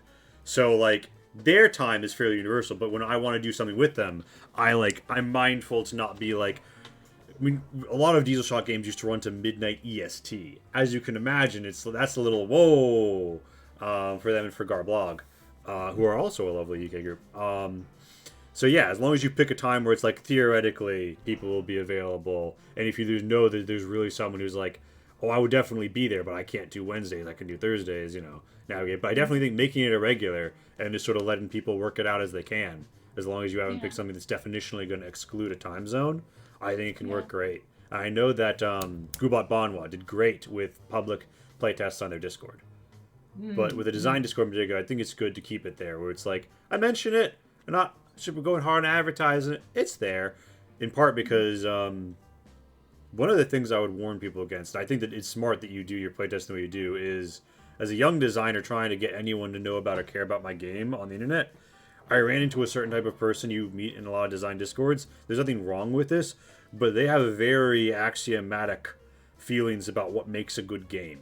Like I remember someone whose response was like, "There's any randomized element in character generation? This is trash. Take that out." And it's like, you might think, if only I do what these people want, they'll like me. But that's actually not true. Item one, that they're probably not gonna read your game anyway, and just saying it. But also, like, I mean, I think that you have a vision, and I'm not trying to prescribe how this is done, but I like what you said about like my feelings about their feelings. At the end of the day, I think we start down this path to make a game that we have a dream for, a vision for, an idea of how it will come out. And with Bum Chums, you describe that hole in one where it's like as perfect as it could be when you had that scene. And there are people who will try and not as an active malicious thing drag you away from ever being able to achieve that because they think that what you should do instead is go make a PBTA hack or a 5e supplement or remove this or it should only ever be a D100 game or It's the urge to be a game designer. yeah. And it's Every as soon as you're playing a game and you want to do anything slightly or you house rule something, everyone says it, but you're doing a little bit of game design there. yeah. When are you formally designing games? is it when you publish something? Is it when you do? I sit more in the. I put more weight on the hobbyist end of Yeah. the spectrum because I think that's where, not to disparage people who are making a living out of games or who want to develop a games that, well, maybe who have to survive within a games industry. I'm fine. People who want to purposefully industrialize things, I've got mixed feelings. Yeah. And also, But I've like, got a lot of friends who make a living off of games. and Good on them. it's wonderful that we can, but also there are so many skills that have nothing to do with game design at all that involve getting. I mean, like, you even have this lovely collage image that we have here in the background, and if you look at the Kickstarter, we have some nice visuals. Nice visuals are not part of. I mean, I don't want to say this so axiomatically, but let me put it this way. I am blessed that Diesel Shot is a 50-50 partnership between me and Pat, who is an artist. Oh my goodness, the luck that I have there. It would cost possibly more money than we made the Kickstarter to commission all the high-quality art in the book, right? That can only happen because we're doing a 50-50 split, right? In the layout, I mean, like, and we had to have, neither of us could do layout at the time. Casey did it. Casey's wonderful. They're on our Monday night games. Check them out. Zalde Blay. They might be available. People who are interested. But for layout, my point being that, like, layout, art, graphic design, video editing, live streaming, running playtests even, they're not really game design skills, even though to get a game out there for anyone, some element of it, social media marketing and management. That's not what I'm thinking about when I'm having my happy time making a little spreadsheet filling in items. That is not anywhere in my brain as I am deciding what guard length the longsword is. You know what I mean? So I have a question for you then, because I have my own answer for this question, but I want to hear yours. Is the art in your books a system or part of the system to you? Are there two options? Can the art be a system or part of the system, or? Or how do you see the art as a system or part of the system, or like is setting this part of a system of setting how play is the culture of play for a table and flagging to people how you play? Here's my answer, and it's probably not a good one, but I think graphic design and layout are part of a system. They're just one, but I don't necessarily think that they're game design, but doing them well with that skill, particularly what it can help the most with, is getting across the fundament of the, like, we have a flowchart. We have flowchart examples in the game to describe hacking. There are several people who, I've written how to do it, and technically speaking, that graphic doesn't contain anything that the words don't. But there are multiple people who are like, oh, now that I see the graphic, it makes sense. So, to me, that is part of the system. There are many beautiful pictures of Thren and humans in space and spaceships and stuff getting blown up and, like, illustrative of how one might play that I feel contribute to a culture of play. But to me, culture of play, like play culture and the system aren't the same thing, even if the system is attempting to bait out and build a culture of play. I think one great example is World of Darkness. They really... There's a lot about the culture of play that emerged that came out of there, and I guess I couldn't chicken or egg you how much of what the LARP scene wound up being for Vampire City to City versus what was originally in the book, you know what I mean, and how that ebbed and flowed back and forth. But I would say that's an example of a strong attempt to inculcate a culture of play. You are a coterie of multiple different vampire clans usually, but your vampire clans have great strife between them. You'd only get put together if there was a certain reason. Maybe because your catsies are cat's paws, or there's some great threat against everyone. What would that do for what a group of people would act and say like together? How would they behave? How does that compare to a pack of werewolves? And I think that culture of play flows from that. A friend of mine, Judge Wolf, has several Wolf the Apocalypse tattoos on his body. which some of you might have seen in some of the more saucy streams, where he switched between he was playing like a marine character and a scientist character, so he'd switch real quick. So I think that we caught some chest tattoo. Very very scandalous, I know. But all that to say that like these games are very impactful and mean a lot to these kids, right? And I mean, he was a kid when he got it, got the tat. I think he was like 18. But all this to say, I think that it's a good question. And even though I love and value art, and I think Lurb says I think the graphic design art sets the tone and also delivering information. I think that they do what a lot of my words cannot. One of the things that I've always hung up on when writing fiction is like, as a child, I tried to be like, how do I perfectly describe like the hand shape of someone at the moment, or the shape of an object in their hand? How do I use my words to do that precisely so that they read it in their brain? The answer is I can't. I can get really close and I can use analogy, but an image is an image and words are words. You know what I mean? And my brain will always interpret words differently from someone else's, even when I go really, really close in.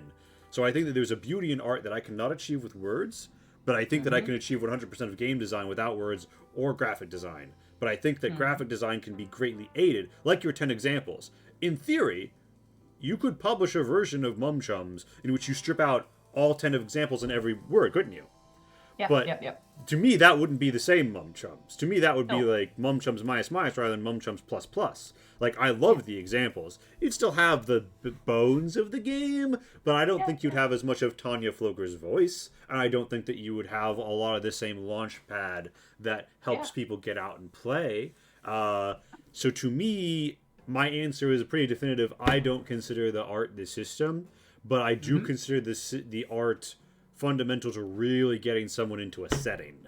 I think there's certain types of setting that you're gonna struggle to actualize and visualize with no art, particularly as someone who enjoys settings that are not based on Earth or that do not have a strong basis in pop culture but are wholly their own thing. Like, I know I'm a nerd for saying this, but I don't think that the Dunmer culture of Morrowind, as presented in Elder Scrolls 3 Morrowind, if I only had words, I couldn't get you on the same page with that.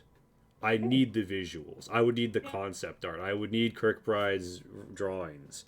But if I had those in a role-playing game book, I think I could get you there real quick. And in some games, I make a lot of games where the setting and the system can't be easily divorced. So maybe I've given a twisted answer there. Because, like, I don't think you can divorce the Change Star system from the Change Star setting.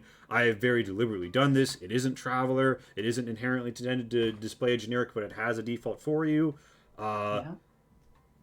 So everything that tells you about the setting tells you about the game. Everything that gives you information about the setting gives you information about the game. Physically seeing what Thren horns and hooves looks like probably informs some things about how you even describe your Thren war dancers' melee combat attacks. Or, because I mean, war dancing is historically where Thren was actually, I'm going such a tangent here. It's like Tai Chi in the sense that it has a martial tradition, but most people don't practice it as a fighting technique. It's like a wellness and mindfulness thing. So how do you express that when I've told you that the Thren, they're tall and they have horns and hooves? Well, some people might think of like a different type of horn, and then you see them and you're like, oh. And I think that helps inform a lot of things. That's a good question, Tanya. I'm sorry. What is your... I'm sorry. What is your answer to that question? So when I sit down at the table, most of the time, the games that I like to play, I feel like we're weaving a magic circle together. Yes. Okay? We're doing something to step out of our daily life in some way and to be in a different space together. And so I think of the game books we have almost like spell books for this process. And so the actual mechanics and things we're doing, we can change them, we blah blah blah, but we've already talked about I usually approach them as they're written, at least initially, trying a couple times to get a feel for it. But I really do think that every part of that experience, including the people I'm playing with, and the way in which we're sort of doing this is important.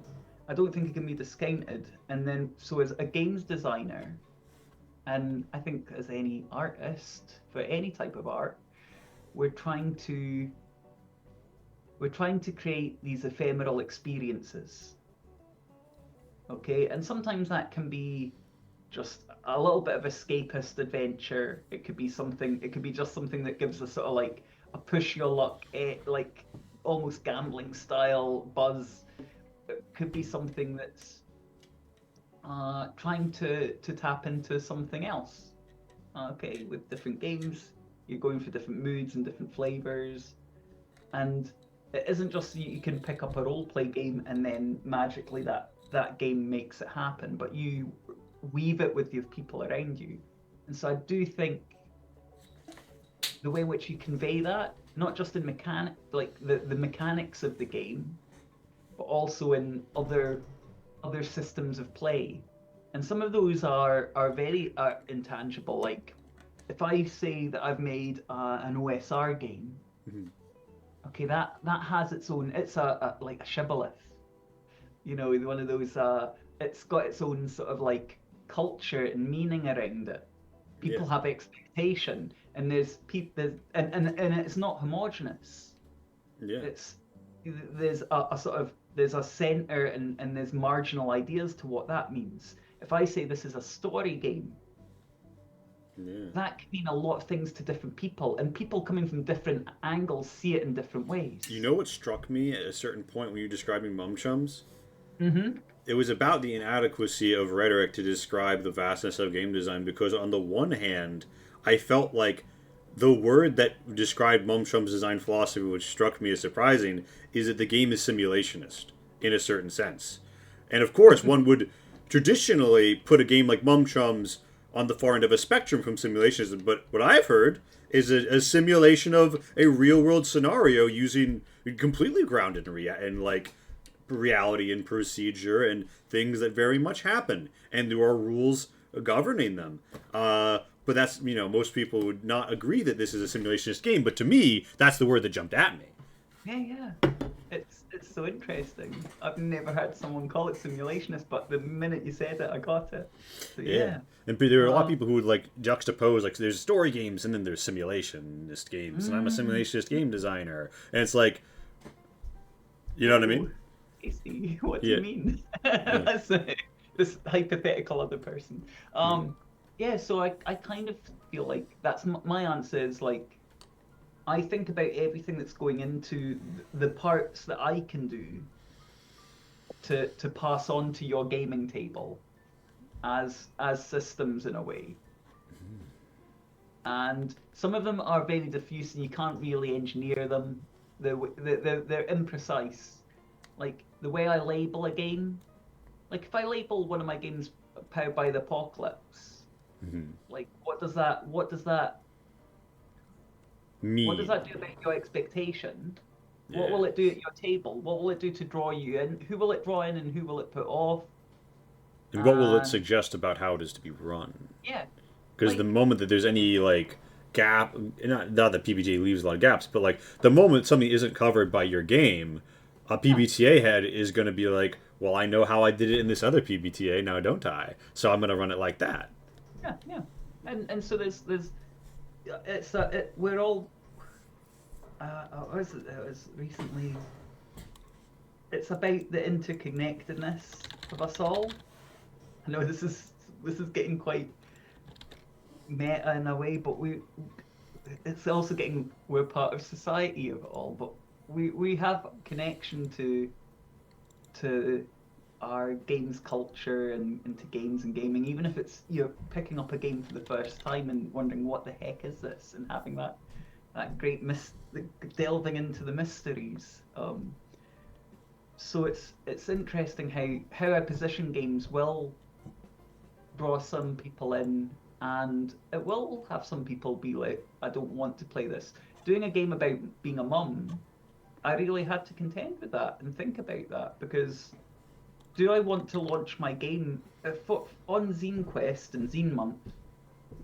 Do I want to launch my game about being a mum?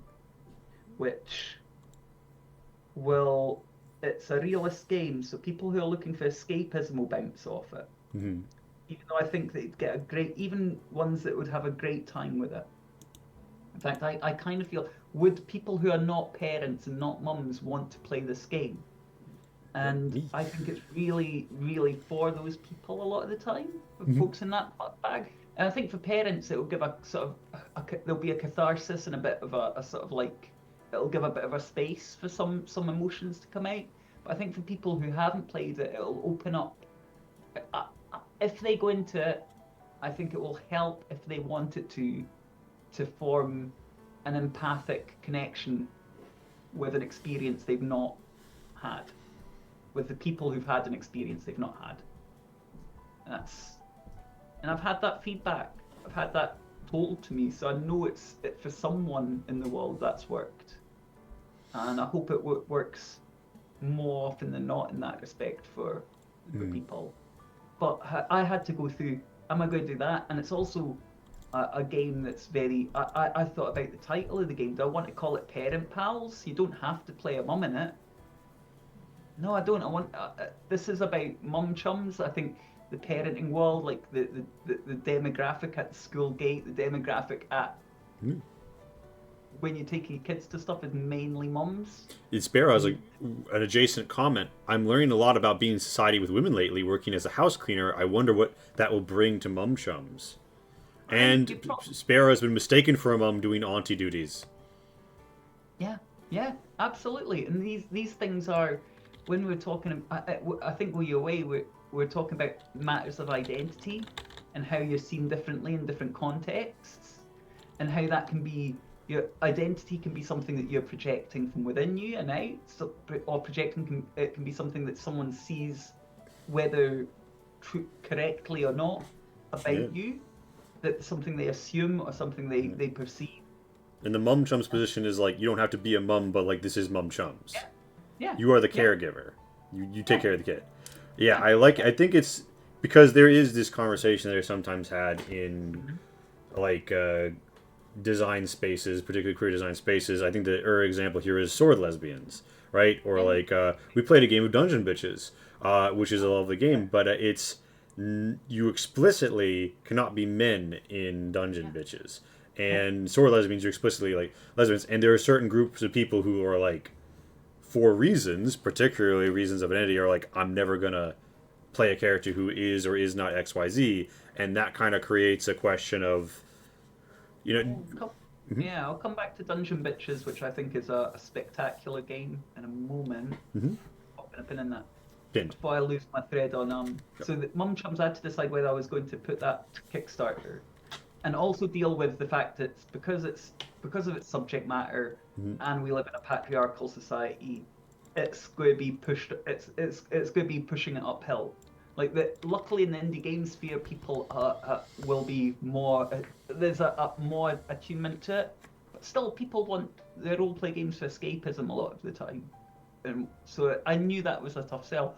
Or do I take that occult action horror thriller game that I've got that was at about the same level of development, about the same level of readiness, and I know from my sales on itch, people were just sort of like it was more popular. And if I start pushing that out, like my pocket would probably look a lot healthier at the end of the day. I'd be able to do more with it. It would be yeah. So that, like, what do I do about that? I had to have a think about it. I all along I knew I was going to put out Mum Chums, but it's like it's still something that's there. That's like, how do we put that out, and what does our how can I break some of those system barriers that have built up, some of those preconceptions, and how can I get this in front of?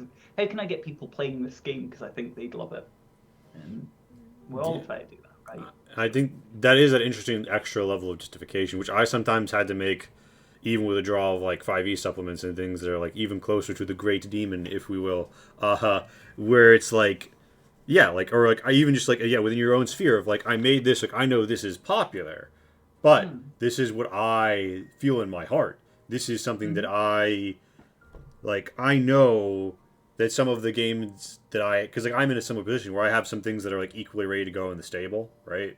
Yeah. Um, and it's like I know this one's Eldritch Horror. I know that we've got this underserved niche in the Eldritch Horror zone. Not underserved. There's a lot, but like you know what I mean. Like you have a crowd there. You have like an OSR crowd. You have like people in like the is Neo OSR even how I describe it. Shadow Dark and Shadow Dark supplements. They're about to do another Kickstarter that is going to be a wind in a lot of sales. Says a guy with like one Shadow Dark module in like the barrel and another he's loading hastily, right? Like these things are all impacting my decisions. But Mm-hmm. and sometimes I feel like I have to extra justify these other games I'm designing when I'm like, I'm totally on my own, or this isn't in the wheelhouse of what I've made that sells more, but this is the game I Yeah. feel. So to me, it sounds like even though you knew it was Mum Chums, you had to do even more to like set your heart upon it. You had to be like, yeah, it's Mum Chums. Here's why I'm not doing this other game. Here's why I'm doing Mum Chums. Even knowing Mum Chums Yeah. is where it was at, where your heart was. Well, I just thought about it very briefly. I was like, what am I going to have to do here to get this in front of people? And Hmm. because it was just happening at the same time as I sort of I put out two demos at about the same time, Hmm. and one of it was obviously like if I posted about it on my Blue Sky, or if I sort of like put up, hey, do you want to play a game? And went and just looking at the itch figures, it's like this one's doing better than that one. Hmm. Okay, that's the truth of the matter. But then again, artistically, I want to work on this one. This is the one that I've got. I want to get out there right now, and so I'm luckily in the position where I'm not doing it as like I like to I don't want to lose money. I like to make a few like Hmm. ear tokens or what have you. Uh, Yeah. you know, but I'm not doing this as a commercial venture for myself. And if I were, I'd be thinking about it in a different light, like how to do things slightly differently. Yeah. And if I ever like, I've got nothing against the idea of I've done freelance work before, and I've got nothing against uh like maybe one day one of my games I'd try pitch it to a publisher. I'm not actually against that.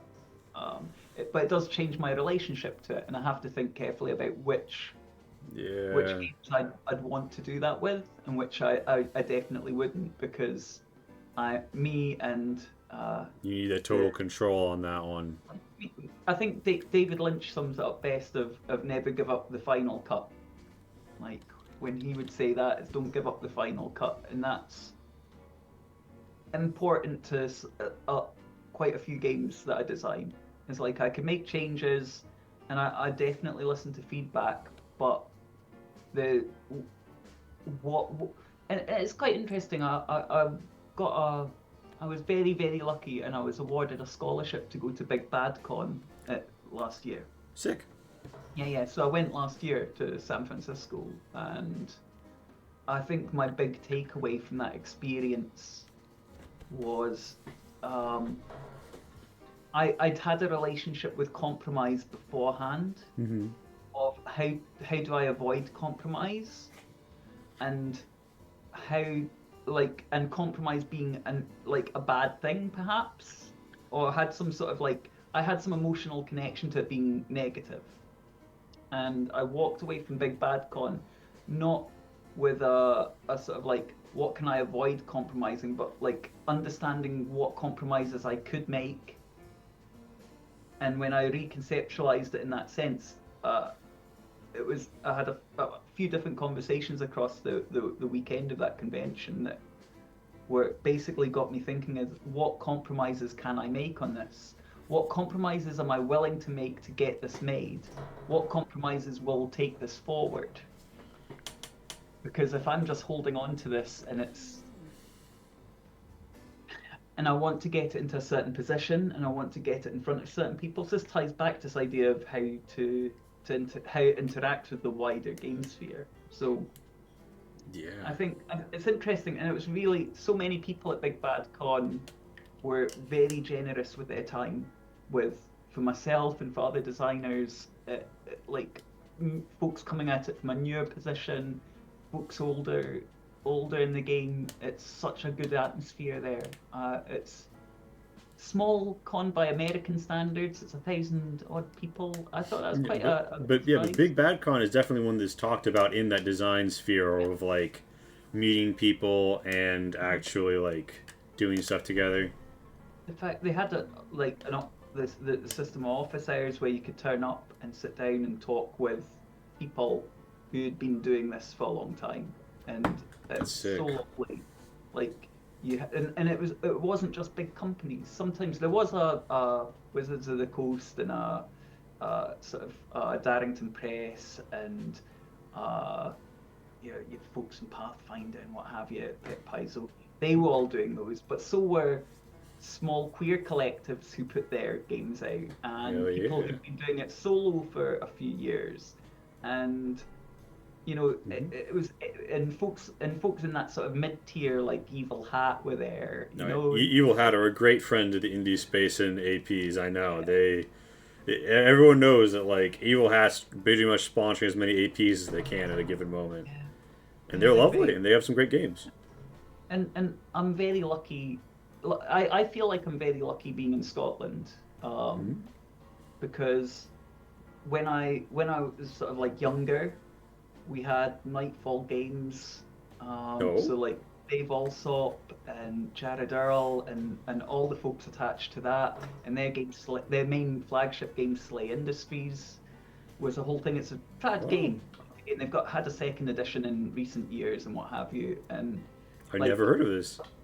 yeah, so they were there, and they've been very generous with time to up and coming designers and to people coming up, and there's this whole myth that grew around like there was the indie boom in the early 2000s, and there was this idea that that especially between Dave Alsop, who did Slay Industries, and Malcolm Craig, who done A State, there's this idea that because they're both Scottish games designers and they're both doing science fiction about cities, that Hmm. they somehow are in opposition.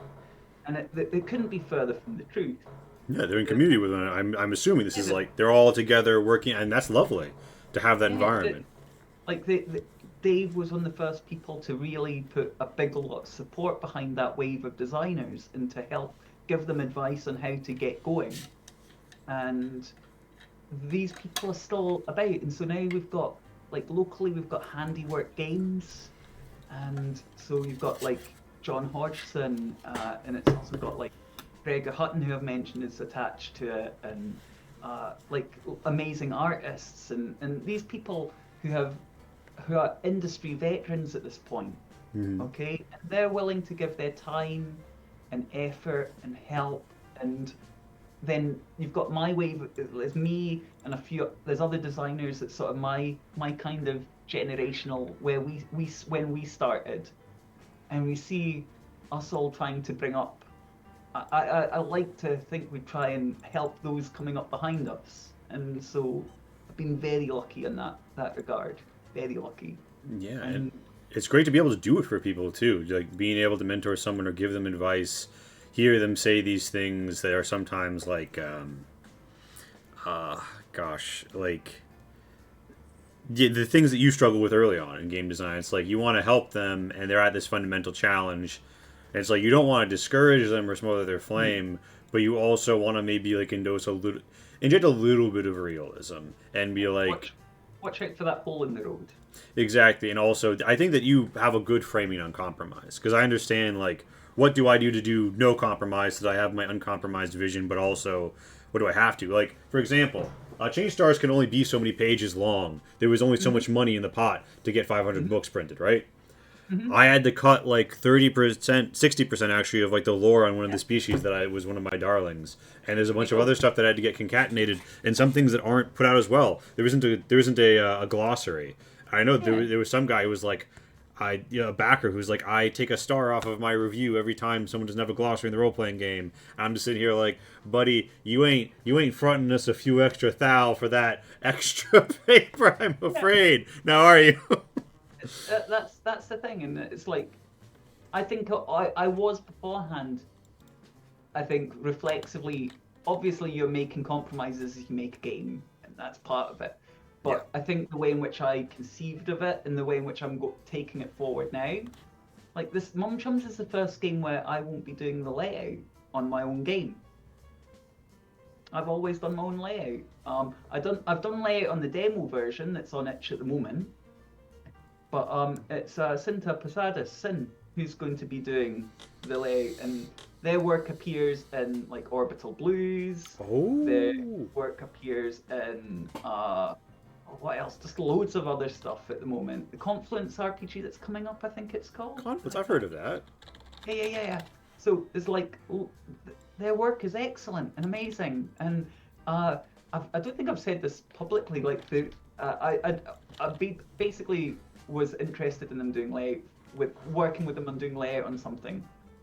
At some point in the future, they were in my mind. It's sort of like I like this person's, like, from what I can see of them, how they interact in the world on social medias and what have you. And I was like, okay. And I like the projects they've been involved in, and I love their game design. Like the kind of the gym. Well. And so I was like, okay, I want to work with that person and maybe collaborate. I'll be a collaborator with this person. And they had at Big Bad Con, their partner got married at Big Bad Con. A big bad con, a big bad wedding. Oh, yeah. That's wonderful. I didn't get I was sort of like going about the con going, oh, I'll make a time to try and go over and see them, and then when I heard that was happening, it's like, oh no, I'll let them have They're a wee bit more married. Yeah. I was like, I'll just keep that. They don't know me, and I don't want to be like, Pat's actually in the chat and I'd like to collaborate. Pat's in the chat and saying that their stuff is great.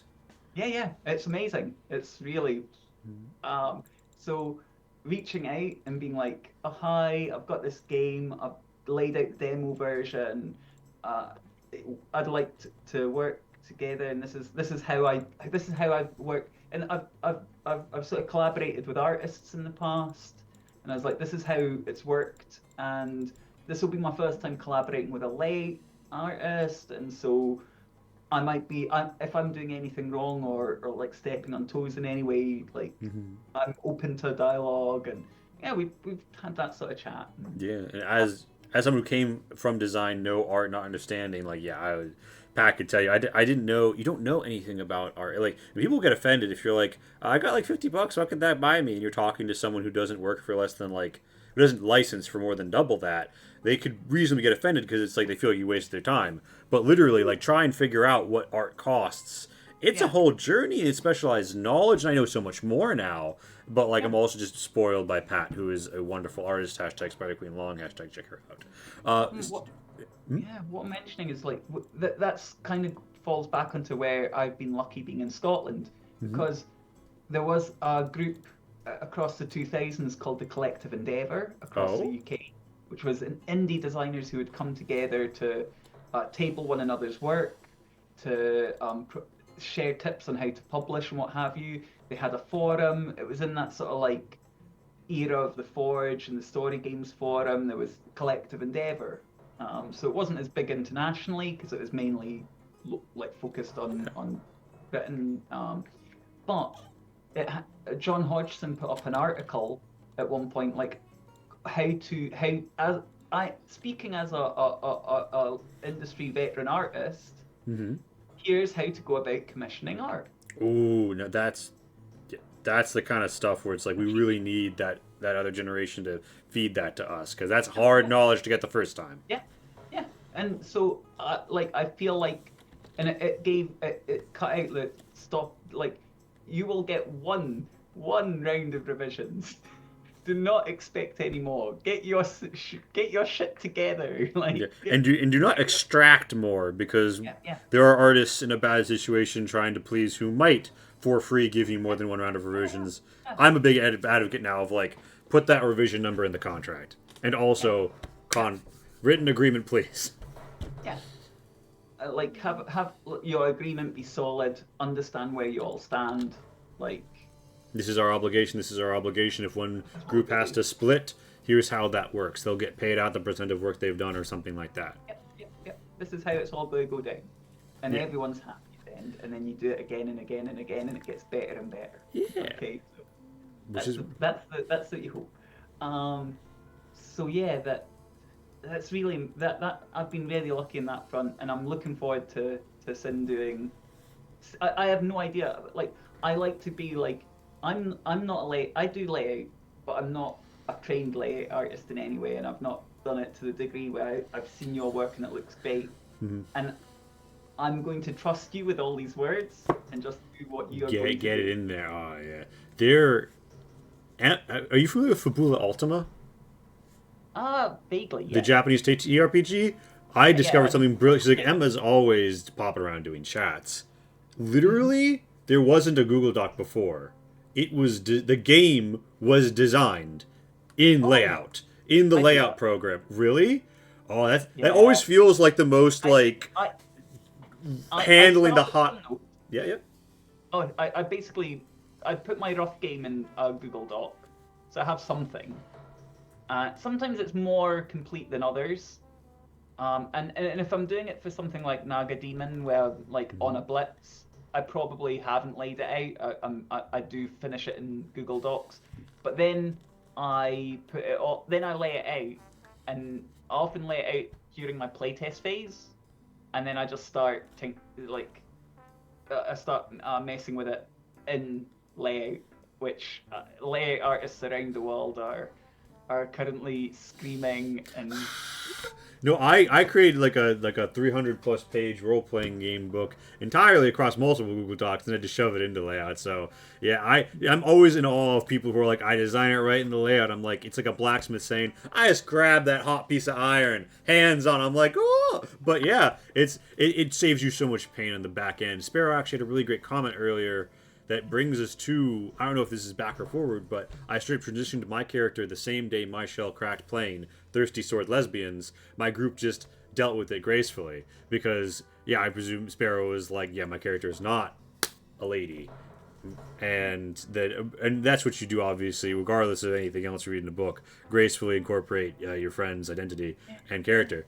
But yes, Pat, we were talking about Mum Chums, a lovely game on Kickstarter right now, and you can see the demo on itch. It's free right now. Yeah, yeah, $0. yeah, And yeah. Tanya Floaker, award-winning RPG author, has made a game all about being mum chums, and yeah, child care is interacting with one another. And if you pick up a mug, you get all mugs in front of you, pick it up, you have like a flash forward scene of like you chatting with someone about how you felt at the time drinking tea. Yeah, it's pinned in the top of the Twitch chat. Yeah, that's Yeah. right. Check it out. We should we should check talking of pins. We put a pin in Dungeon Bitches. We did circling back. Yeah, yeah. Segway. And that circles Segway. into Sparrow's comment there. So yeah, we were talking about people who would or wouldn't play a game, Mm-hmm. and there's someone at in Edinburgh Indie Gamers who had picked up Dungeon Bitches and Mm-hmm. was like, I'm reading it, I really like the sound of it, but I don't know if I can, I don't think I can ever play it. I don't think I can ever play it. And I was like, why not? And then this person said, I'm the most cis, white, like middle class male Mm-hmm. ever. And I don't like. I really love the sound of this game, but I don't think I should be the one playing it. And I looked at looked him in straight in the eye and said, "No, you should definitely be playing this game." Yeah. Because I was like, I'm sitting here as the dungeon bitch saying, "Play this Yeah. game." Like, don't just leave it to us. Like, it's good having like queer circles of dungeon bitches playing the game. Okay, all for Yeah. that. We've got through it. We're in it. Or like as of today, I am I have been given this home I'm in at the moment is temporary accommodation. Mhm. I'm not going to put this up. It's got too many personal details, but I have the Woo. offer of permanent housing. So Let's go. out of the dungeon. Yeah. Yay! Anyway, Hell but we yeah. thought like so it's for me playing something like Dungeon Bitches, I bring something else to it. Of course. But I honestly think that it's that magic circle. Like I've played games with this person who said that comment, and Mhm. we've had been in like places where I've felt real moments of breaking down barriers and having a different emotional tenor and walking away like there was one session where someone was actually making like art, like painting art as we were playing, and it was like this whole moment going on. It was just so, it was very intense, and there's a lot of sort of emotional bleed going on, and we worked into that, and then we worked back out of that, and then came back together. It was And gorgeous. It's like you've had this the close moment. connection. Yeah. Yeah, those are the best moments, and I'm like, you were involved with that, and this game might, maybe you'll play a game and it's okay. It's not like a guarantee. You can't, Yeah. but maybe Can't you'll force it. play a game. Yeah, maybe you'll play the game and you'll catch lightning in that bottle, and it'll give a different perspective or some ideas or a feeling. Absolutely. And I think that it's like having those things that you experience and that have textual support for it. I mean, I believe Dungeon Bitches says Blue Rune, right? And like all of these other concepts that are, it's very fully backed in its concept, and it has a presence that is.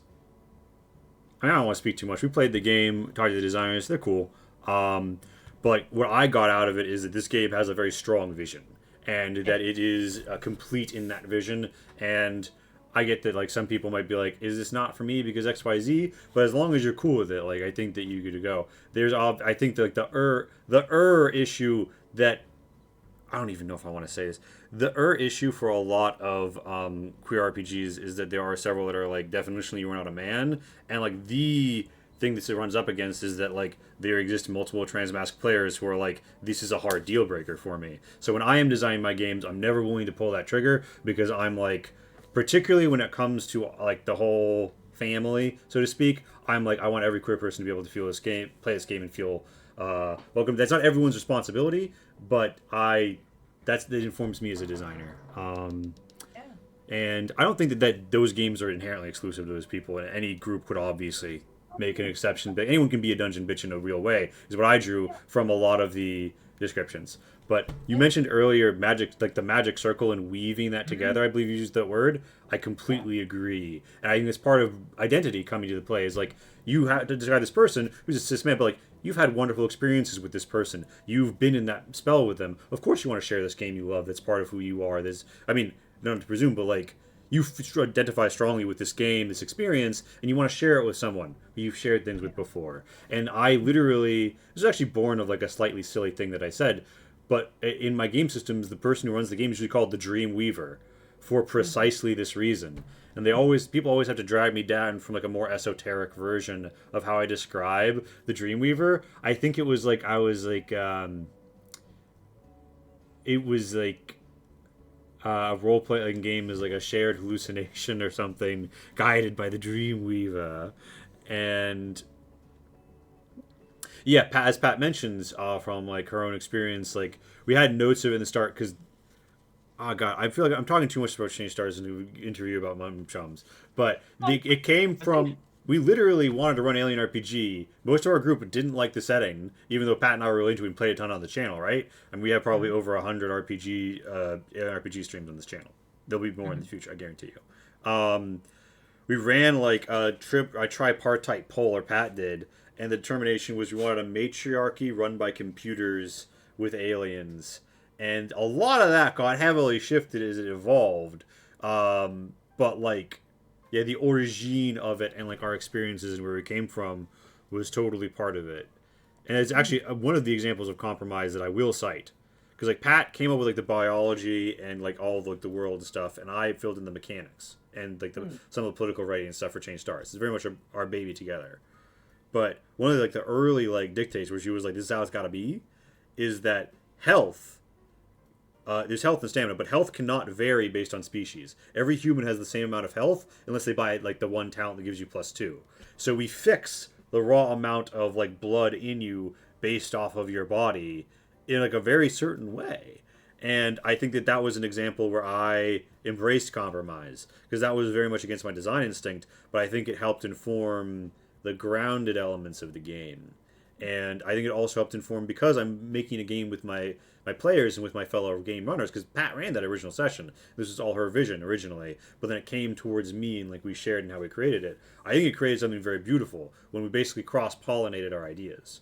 And the magic circle of play becoming the magic circle of design, I think, is this ecstatic level when you collaborate with someone who's like you're really into it with them, even though it's like it's not. I would have written a different Change Stars alone. I wouldn't have written Change Stars at all. But if I had been given like the basic seed of it, I would have gone somewhere else. Pat would have too. Any of us would have. But together we've made this thing, and I think that yeah, there's a lot of beauty in that, and I look forward to. I mean, already you can see on the screen some of so actually, did you make that collage or did your collaborator? I made that. That's my version. It's lovely. The Sin has. I've not seen what the layout will be like yet. I've still to see that. Ooh, I've got my. Yeah, this game that I've done, Lo Thy Dread Empire, was Julia Navillian did the art for, and we on our collaboration. This is sort of like a going in the similar direction. The first piece of art specifically for this, so some of Julia's existing art went into the game, but it had already been made separately. Oh, this looks sick. The first piece of art was this spread. Let's see. Oh yeah. Oh, this is so cool. Okay, so it's grim dark setting, as you can tell. It's very Blanchett-Sue, like John Blanche inspired here, and some other artists. And you can see there's like these crust punk zombie revenants attacking the bastion of capital, and there's this black block lined up and what have you, like all shield. But then so I opened this up and I'm like, Julia's like, the first bit of art's done. I'm like, okay, brilliant, open it up. I see this, I'm like, whoa, whoa, whoa. And then I see this big guy with this sort of huge rock or something, like chains are tearing into its flesh. It's huge. I'd never written any giants into my setting. I'd never knew there were giants until I opened the file for this. But there are now. And I was like, Julia, yeah, I said, Julia, I didn't know there were giants in my setting, but there are now. And that was it. And that level of collaboration is what I like, because Julia, like when I'm stuck for what to write, Julia's art will pull me out of my head and just and push it forward.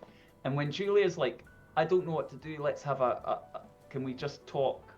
Like we'll open up a chat online, like we'll chat for like half an hour, and discuss where we're both at, and at the end of it we'll both be like foaming at the mouth with enthusiasm.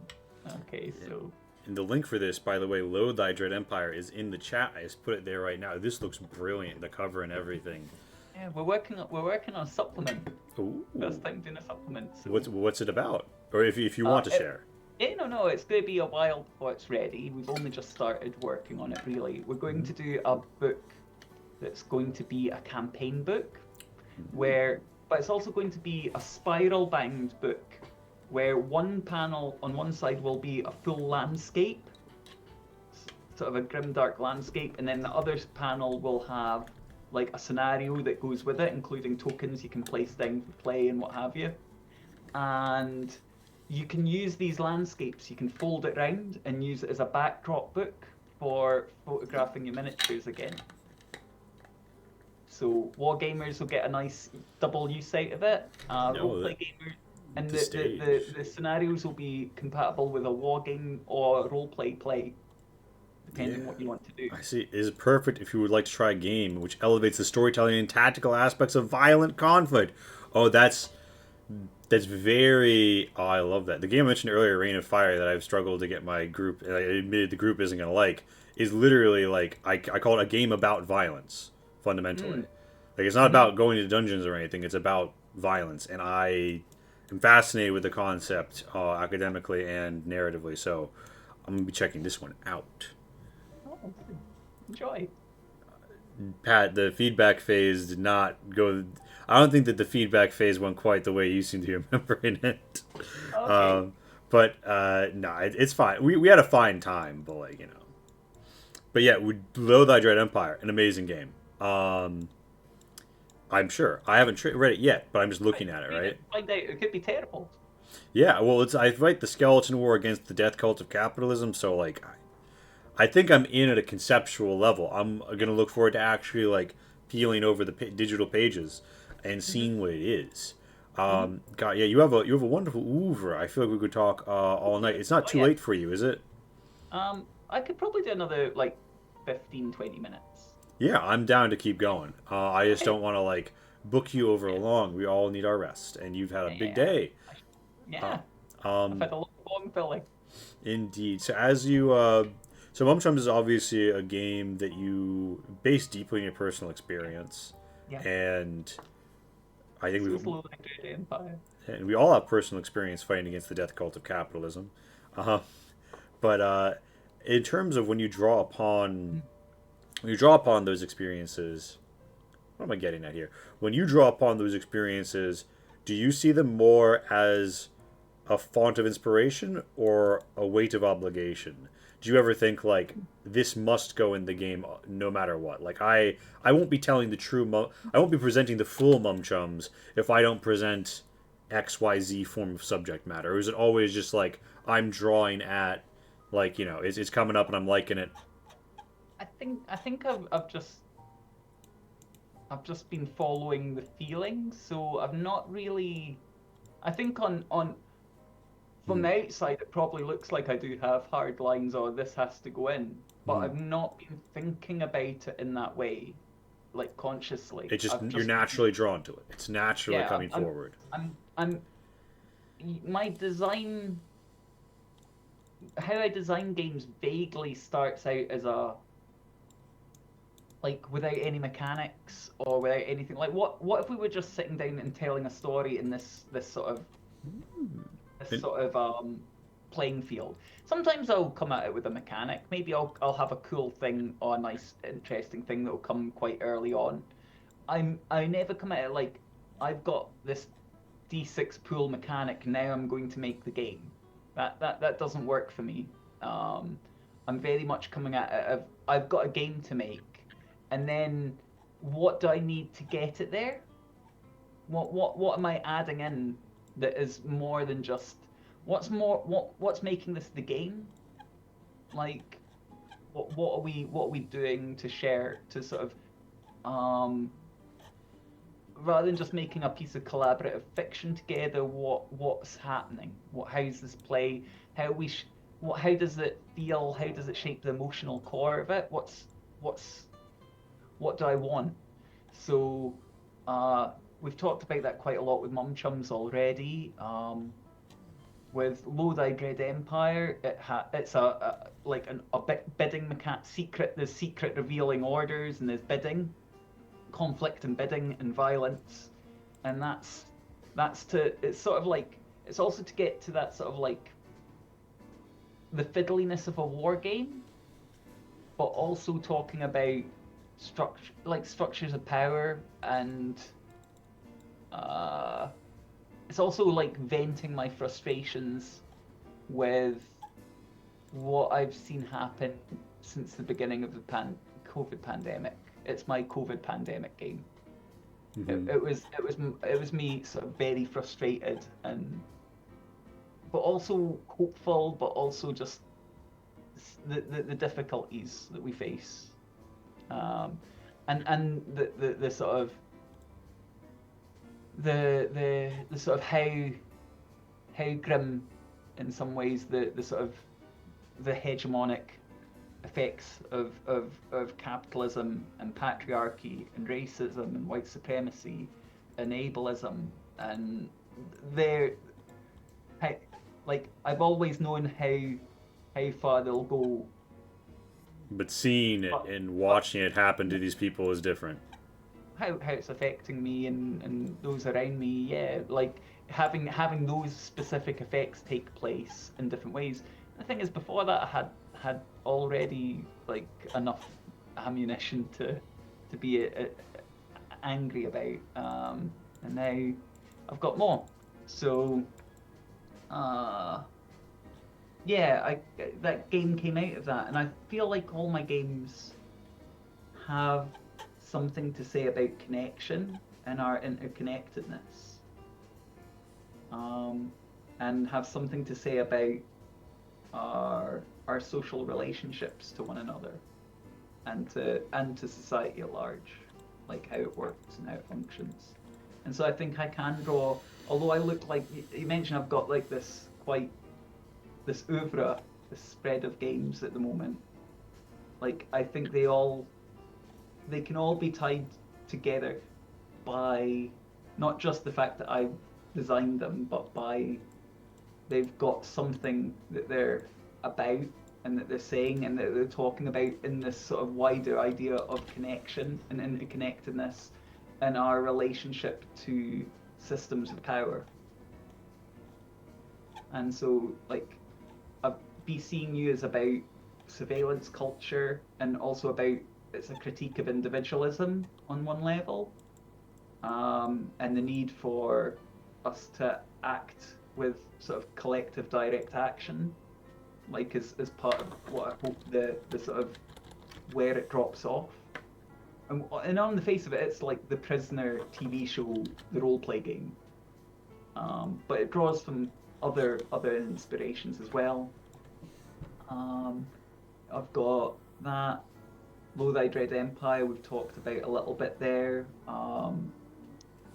There's Solstice, which is about my. It is born from my experience growing up in a small town in Scotland, and I've played it with people who have grown up in small towns from all different parts of the world, and it's had that, it's resonated. So, and it's about tradition and it's about social pressure. And although I don't mark, it doesn't say this is a big queer game or a big trans game. That's obviously part of it. I'm transgender, and that has like the notion of being like this is a game where you're all playing people in their late teens or very early 20s, and you're vying to the social pressure is that you are expected to want to become the chosen person to go inside the Wicker Man and die and be burned alive. And on the face of it, you're all competing with one another for that honor. Ooh. Okay, and so the horror in that isn't a supernatural horror; it's a social horror. No, that's just very gripping, and also I love it. It's fucked up, but yeah. So is society, frankly, and societal pressures on the young. So when I say it out loud, and it's like when I say it out loud, and I'm like, yeah, obviously it's a game about like being put inside a wicker man and burned alive, like these in a small town, like. What could that possibly? Where could I possibly have gotten that? Like, growing up closeted in a small town. No, yeah, I think. Like, but along with that though, I think because I've not just made it like no shade to anyone that does this, of course. In fact, quite the opposite. Like, it isn't about just that experience. It's the way in which it widens it out. Like if you watch, like the comments you get with I Saw the TV Globe isn't just like people obviously this is talking to a transgender experience, but also it talks to a lot of other experiences that you can build empathy. You don't have to be trans to empathize with what's happening, because you can talk about like nerd, sort of like where you get like specialist hobby cultures and you're sort of isolated and you have that same experience, and you can build those bonds that are where you can open up these places where empathy can form and where you can find solidarity. Absolutely. Solidarity isn't a fake unity. It isn't imposed, and it isn't something you have to do. Solidarity is understanding where you both are at, and then acting in the like hearing one another and acting in the best interest together. Whereas unity is like you have to act in this imposed way, like, or there's a set dogma to how what Unity looks like. And so, yeah, I feel like that's why I designed that game that way, and that's why we're talking about what I see as my game, what the thread through all my games is. And that's that. I kind of see Solstice in a duology with the Connection Machine, which is another of my games. The Connection Machine sounds very connection related. Yeah, and it's a completely different game. It's completely, like, it's mechanically completely different. Thematically, it's a science fiction game. It's surrealist. It's a weird surrealist science fiction. Sparrow says that he has that. Oh, brilliant! Yeah, I think we've talked about that before. Yeah. And that game is it's weirder on purpose. But what it's about is the premise of that game is that it's 42 years in the future. That's the canonical time it is set. No matter when you play, and there's been developments in scientific developments that have allowed for a sort of for humans to open up and explore the fourth dimension. Okay, to create a stable hypercube using the titular Connection Machine, which is a supercomputer. There's actually a machine called the Connection Machine, which uses tesseract processing. Completely unrelated. It doesn't do any of this stuff. But the notion of a tesseract and being a hypercube, but this idea of almost like quantum leaping into it, and that sort of. But a team go into it, and then there's basically there's a notion where our brains fill in a lot of details that we can't actually see or can't understand or can't perceive. Like the color magenta is something our brain makes. There's not a wavelength that directly corresponds with it. It's us filling things in. And also when you sort of close your eyes like this and you see a blue color, that's Stygian blue it's called. That's our brains just filling in blanks. It's not like light that's beaming through. It's our brains firing off and filling in blanks, and we do that as part of our sort of like adapted survival. Like we if we're in the dark, we might see something move even if nothing's moving there, because our brains are trying to keep us alert to danger. And so what happens in the Connection Machine is this team of humans that you're playing go into the space, can't perceive what's happening properly because we are not designed for it, and so start projecting from their own experiences into that space and have to face what are termed PTS demons. The PTS demons. That is that in the game? Is that how you write it? Yes. Yeah, I took that from a song, but yeah, I can't claim to have came up with that. Listen, the good come up with things, and the great steal. Beautiful, Yeah. beautiful. So you're basically, the hypercube is unstable and collapsing down on itself, and it's about whether you at the end of the game, whether you integrate with your demons or whether you still are in opposition with them, and what that means. And it basically talks directly about, you pick your attachment style, you pick different methods in which you're facing the challenges at hand, and it talks about like different heightened emotional states or sort of like regulation states. And that I feel is a companion to Solstice. In the sense, in a spiritual sense, of Solstice is what got you all fucked up, and then the Connection Machine is about like later in life reconciling with that. I like that. Yeah. So it's about connection. That's my games are about the I recently picked up. This is old news. This is an old news thing. But I was watching.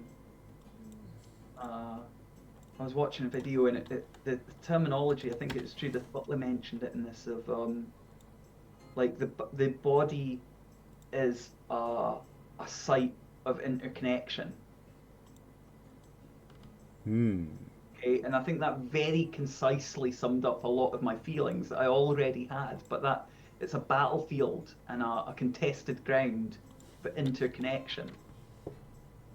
I We are like sites that. of interconnection, and we're points within that, and I think that's. Lady Flora, thank you, Lady Flora. I've been watered. Yeah. We have a channel point to water the Lee. We can also water the Tanya if you have water nearby. Hydration is good. I've finished mine, but yeah. We Aye, well so watered. that's I think is and there's also Tiny Spaceship, my little one-page game, which Ooh. I wrote for I wrote when my 7-year-old was a little baby, and I had a day or two off. I like for the first time from parenting, like full on, and I wrote that game. And it wrote itself out. I heard it. I was looking for free music for another game I was working on. I heard a track. The track ended, and I wrote the game. And it's like Batteries Not Included, the role play game on one level, but it's also about it's a hack of uh, there's a Legally Blonde role play game available for free out there. Like someone did a one-page game, Martin done Amazing. one. Yeah, and you find it on out there. Um, Same person who did what is it? Goblin Errands. So and Ex Novo, which I think is going up on Kickstarter or maybe back I can't remember which soon. Anyway, it basically the Tiny Spaceship is about a tiny spaceship coming to Earth, encountering acting alien, and that lack of understanding causing a bit of friction with other troubles that they run into, and then them finding understanding together and forging a mutual bond. It's a beautiful little like whimsical one shot game, and again that's about these sorts of small moments of finding like commonality and finding like finding those points of solidarity and then acting in mutual aid together collectively. Yeah, might be a little bit of an anarchist, just say.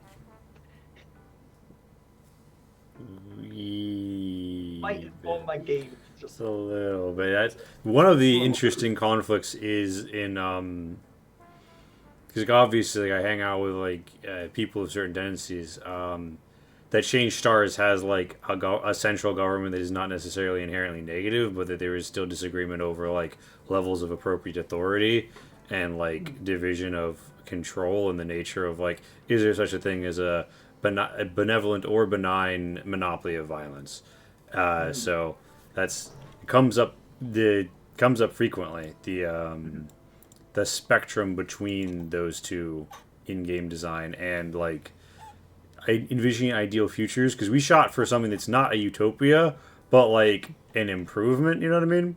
And I think yeah, that when we design games, yeah, it's part of like the magic circle of like ideal versus real, but also what where our political imaginations take us. And I think that it's always interesting to see different perspectives on that because it feels like yeah. as close as two people will describe something in like say Mm-hmm. a social media platform where they have 180 characters.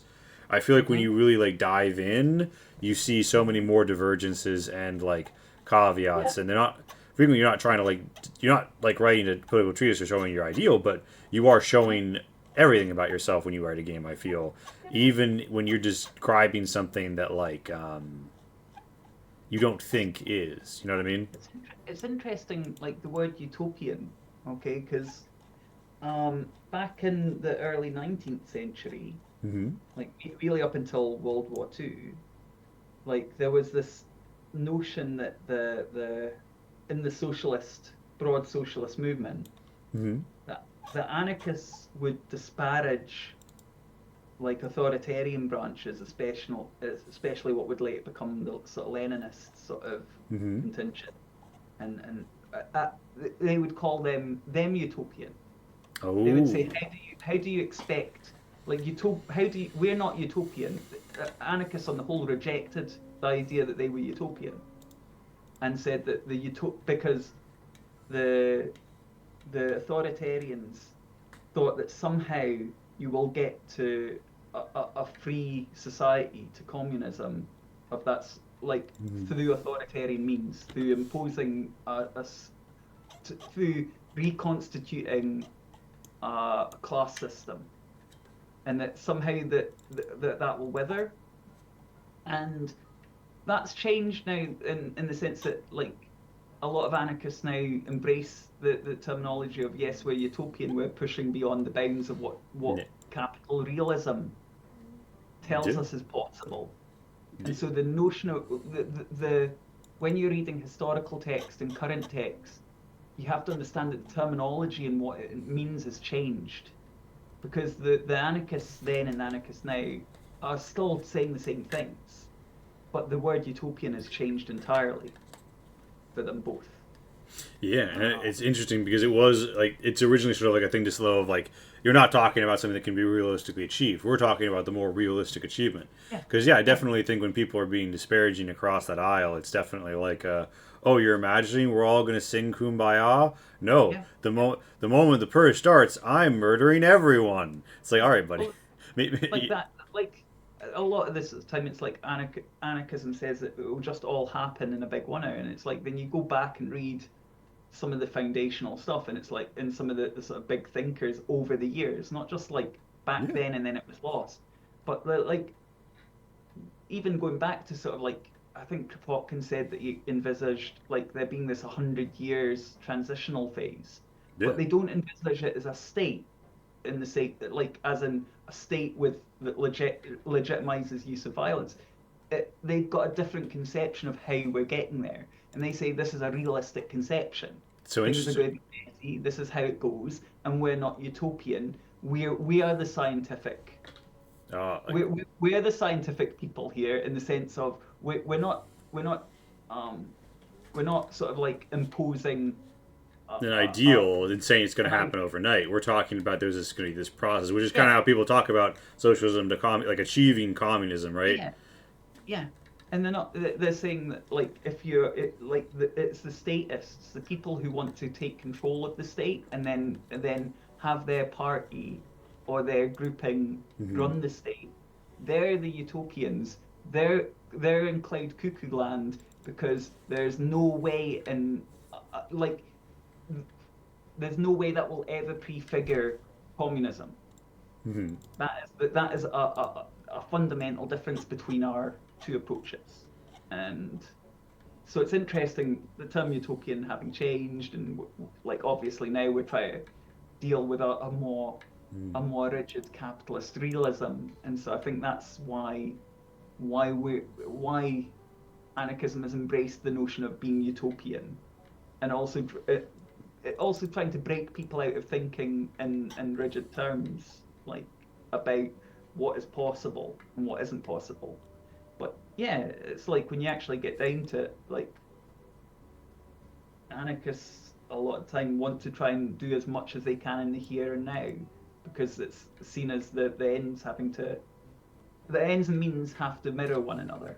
We have to try and remember that, and as soon as we start using means now that do not match our ends in some way, we'll be going in a different direction. And so anyway, that's a little political science, like aside. No, I like it. I mean, it calls back to compromises and like, do you Mhm. want to make the compromise? But there's bad compromises and there's good compromises, Yeah, and we resist compromise in part because it's like we imagine all like having the power taken away and the bad compromises, but there's also lovely ones, and mhm. finding the right people to work that with and finding the right place to go. Like it does feel like there is a mirror there. Not to say all art is political, even though I think that, but I do think that there's just like, from a design perspective, I think everything that we take in does have not necessarily influence. Like we're not like being led as a sum total of it, but we are pondering these things. And I think that I draw something from almost every piece of art that I'm exposed to that really grips me. And it doesn't mean I agreed with a central thesis, but I definitely saw something and took something from it. And I guess if there is any a thesis to my tangent here, it is that I am always interested in seeing these visions and messages, in part because I think that your oeuvre, as you've just made a very compelling case, is about connection. But I also think games in the magic circle that we've described is also about connection, because what is the game but this joint point between us? And that that angle on game design, I think, is kind of under discussed when the conversation is all about other things that I love to discuss, like how should you shouldn't you do initiative, or how is it or like how should you transition scenes, like those are good conversations to have. But I think this is perhaps a lesser had conversation. They were not putting value on which one is the greater to have, but I'm very happy to have been able to have this chat with you about it, because yeah, I think your games look awesome. I'm still wading into the Tanya Floaker pool. Where would you recommend people begin? Like Chums, obviously, but like if you were to recommend Yeah, no, generically, knowing nothing about the person, like what game of yours they should begin with? Do you have a suggestion, or does it no, always depend? no, pick the one you like the look of. Good advice. Hmm. I've got a spread of different styles of game, You do. with different types of how they run and play, and pick the one you like the look of. If there's no point playing a game you don't, and like sometimes though you do play a game you don't like the surface look of, And then you're but pleasantly usually that's surprised. after some trust. I on the surface of it didn't really think I was like good society. I'm not really a fan of Jane Austen's work. Not Mm, really ever got into that much. that's Played that, played Good Society, and what a game! it's a game that surprised a lot of people. I've seen APs. I haven't had a crack at it myself, although Hmm. I do. My sister has like the card game and the whatever the board game is where you build your manor and invite people over for tea. So like I've it's a really rich game design. So it's all about connections and also like stuffy social contraction and obligation and how you navigate under that auspice. You know what I mean? And I feel like propriety heavy scenarios are rich for social issues, right? Yeah, definitely. So, And like mum chums, hey, like you're expected to act a certain way in the public eye as a mum, and with your fellow mums, perhaps you have different conversations, yeah, and absolutely. that's so cool. Hi, I think that is that our conversation. Yeah. I think it might be, and also I've kept you up far too late, I'm sure. Oh no, no. Well, it's quite late here, but it's been a joy. I've really Yeah. enjoyed the conversation. And I've enjoyed it as well. I've definitely got you got to shoot me a link to that design Discord, and I can bother you Oh with yeah. opinions. But no, we please do everyone check out floaker.itch.io, where you can find any game that strikes your fancy. But especially right now, Mum Chums, if you're interested, still on Kickstarter for another 41 hours. Become one of the lovely 106 like myself who are backing this game, and it's been lovely listening. It's been lovely to talk to you. So thank you very much for joining us, Tanya. And I'm gonna find another person out on the internet to go raid who is a pal of ours, and perhaps, they are live. Allow me to actually, Youngles is half Scottish, so what a connection. We're going to go visit Youngles, who is presently doing a little stream. They exist in the tabletop space as well. And we are gonna say hello. Um, I've already done the shill a billion times, so you all know. Go check out Mum Chumps, go check out Tanya, and thank you all for watching now or in the future. Wave. The raid countdown is where oh gosh, it's being covered up by the UI. Okay, we're rating and boom.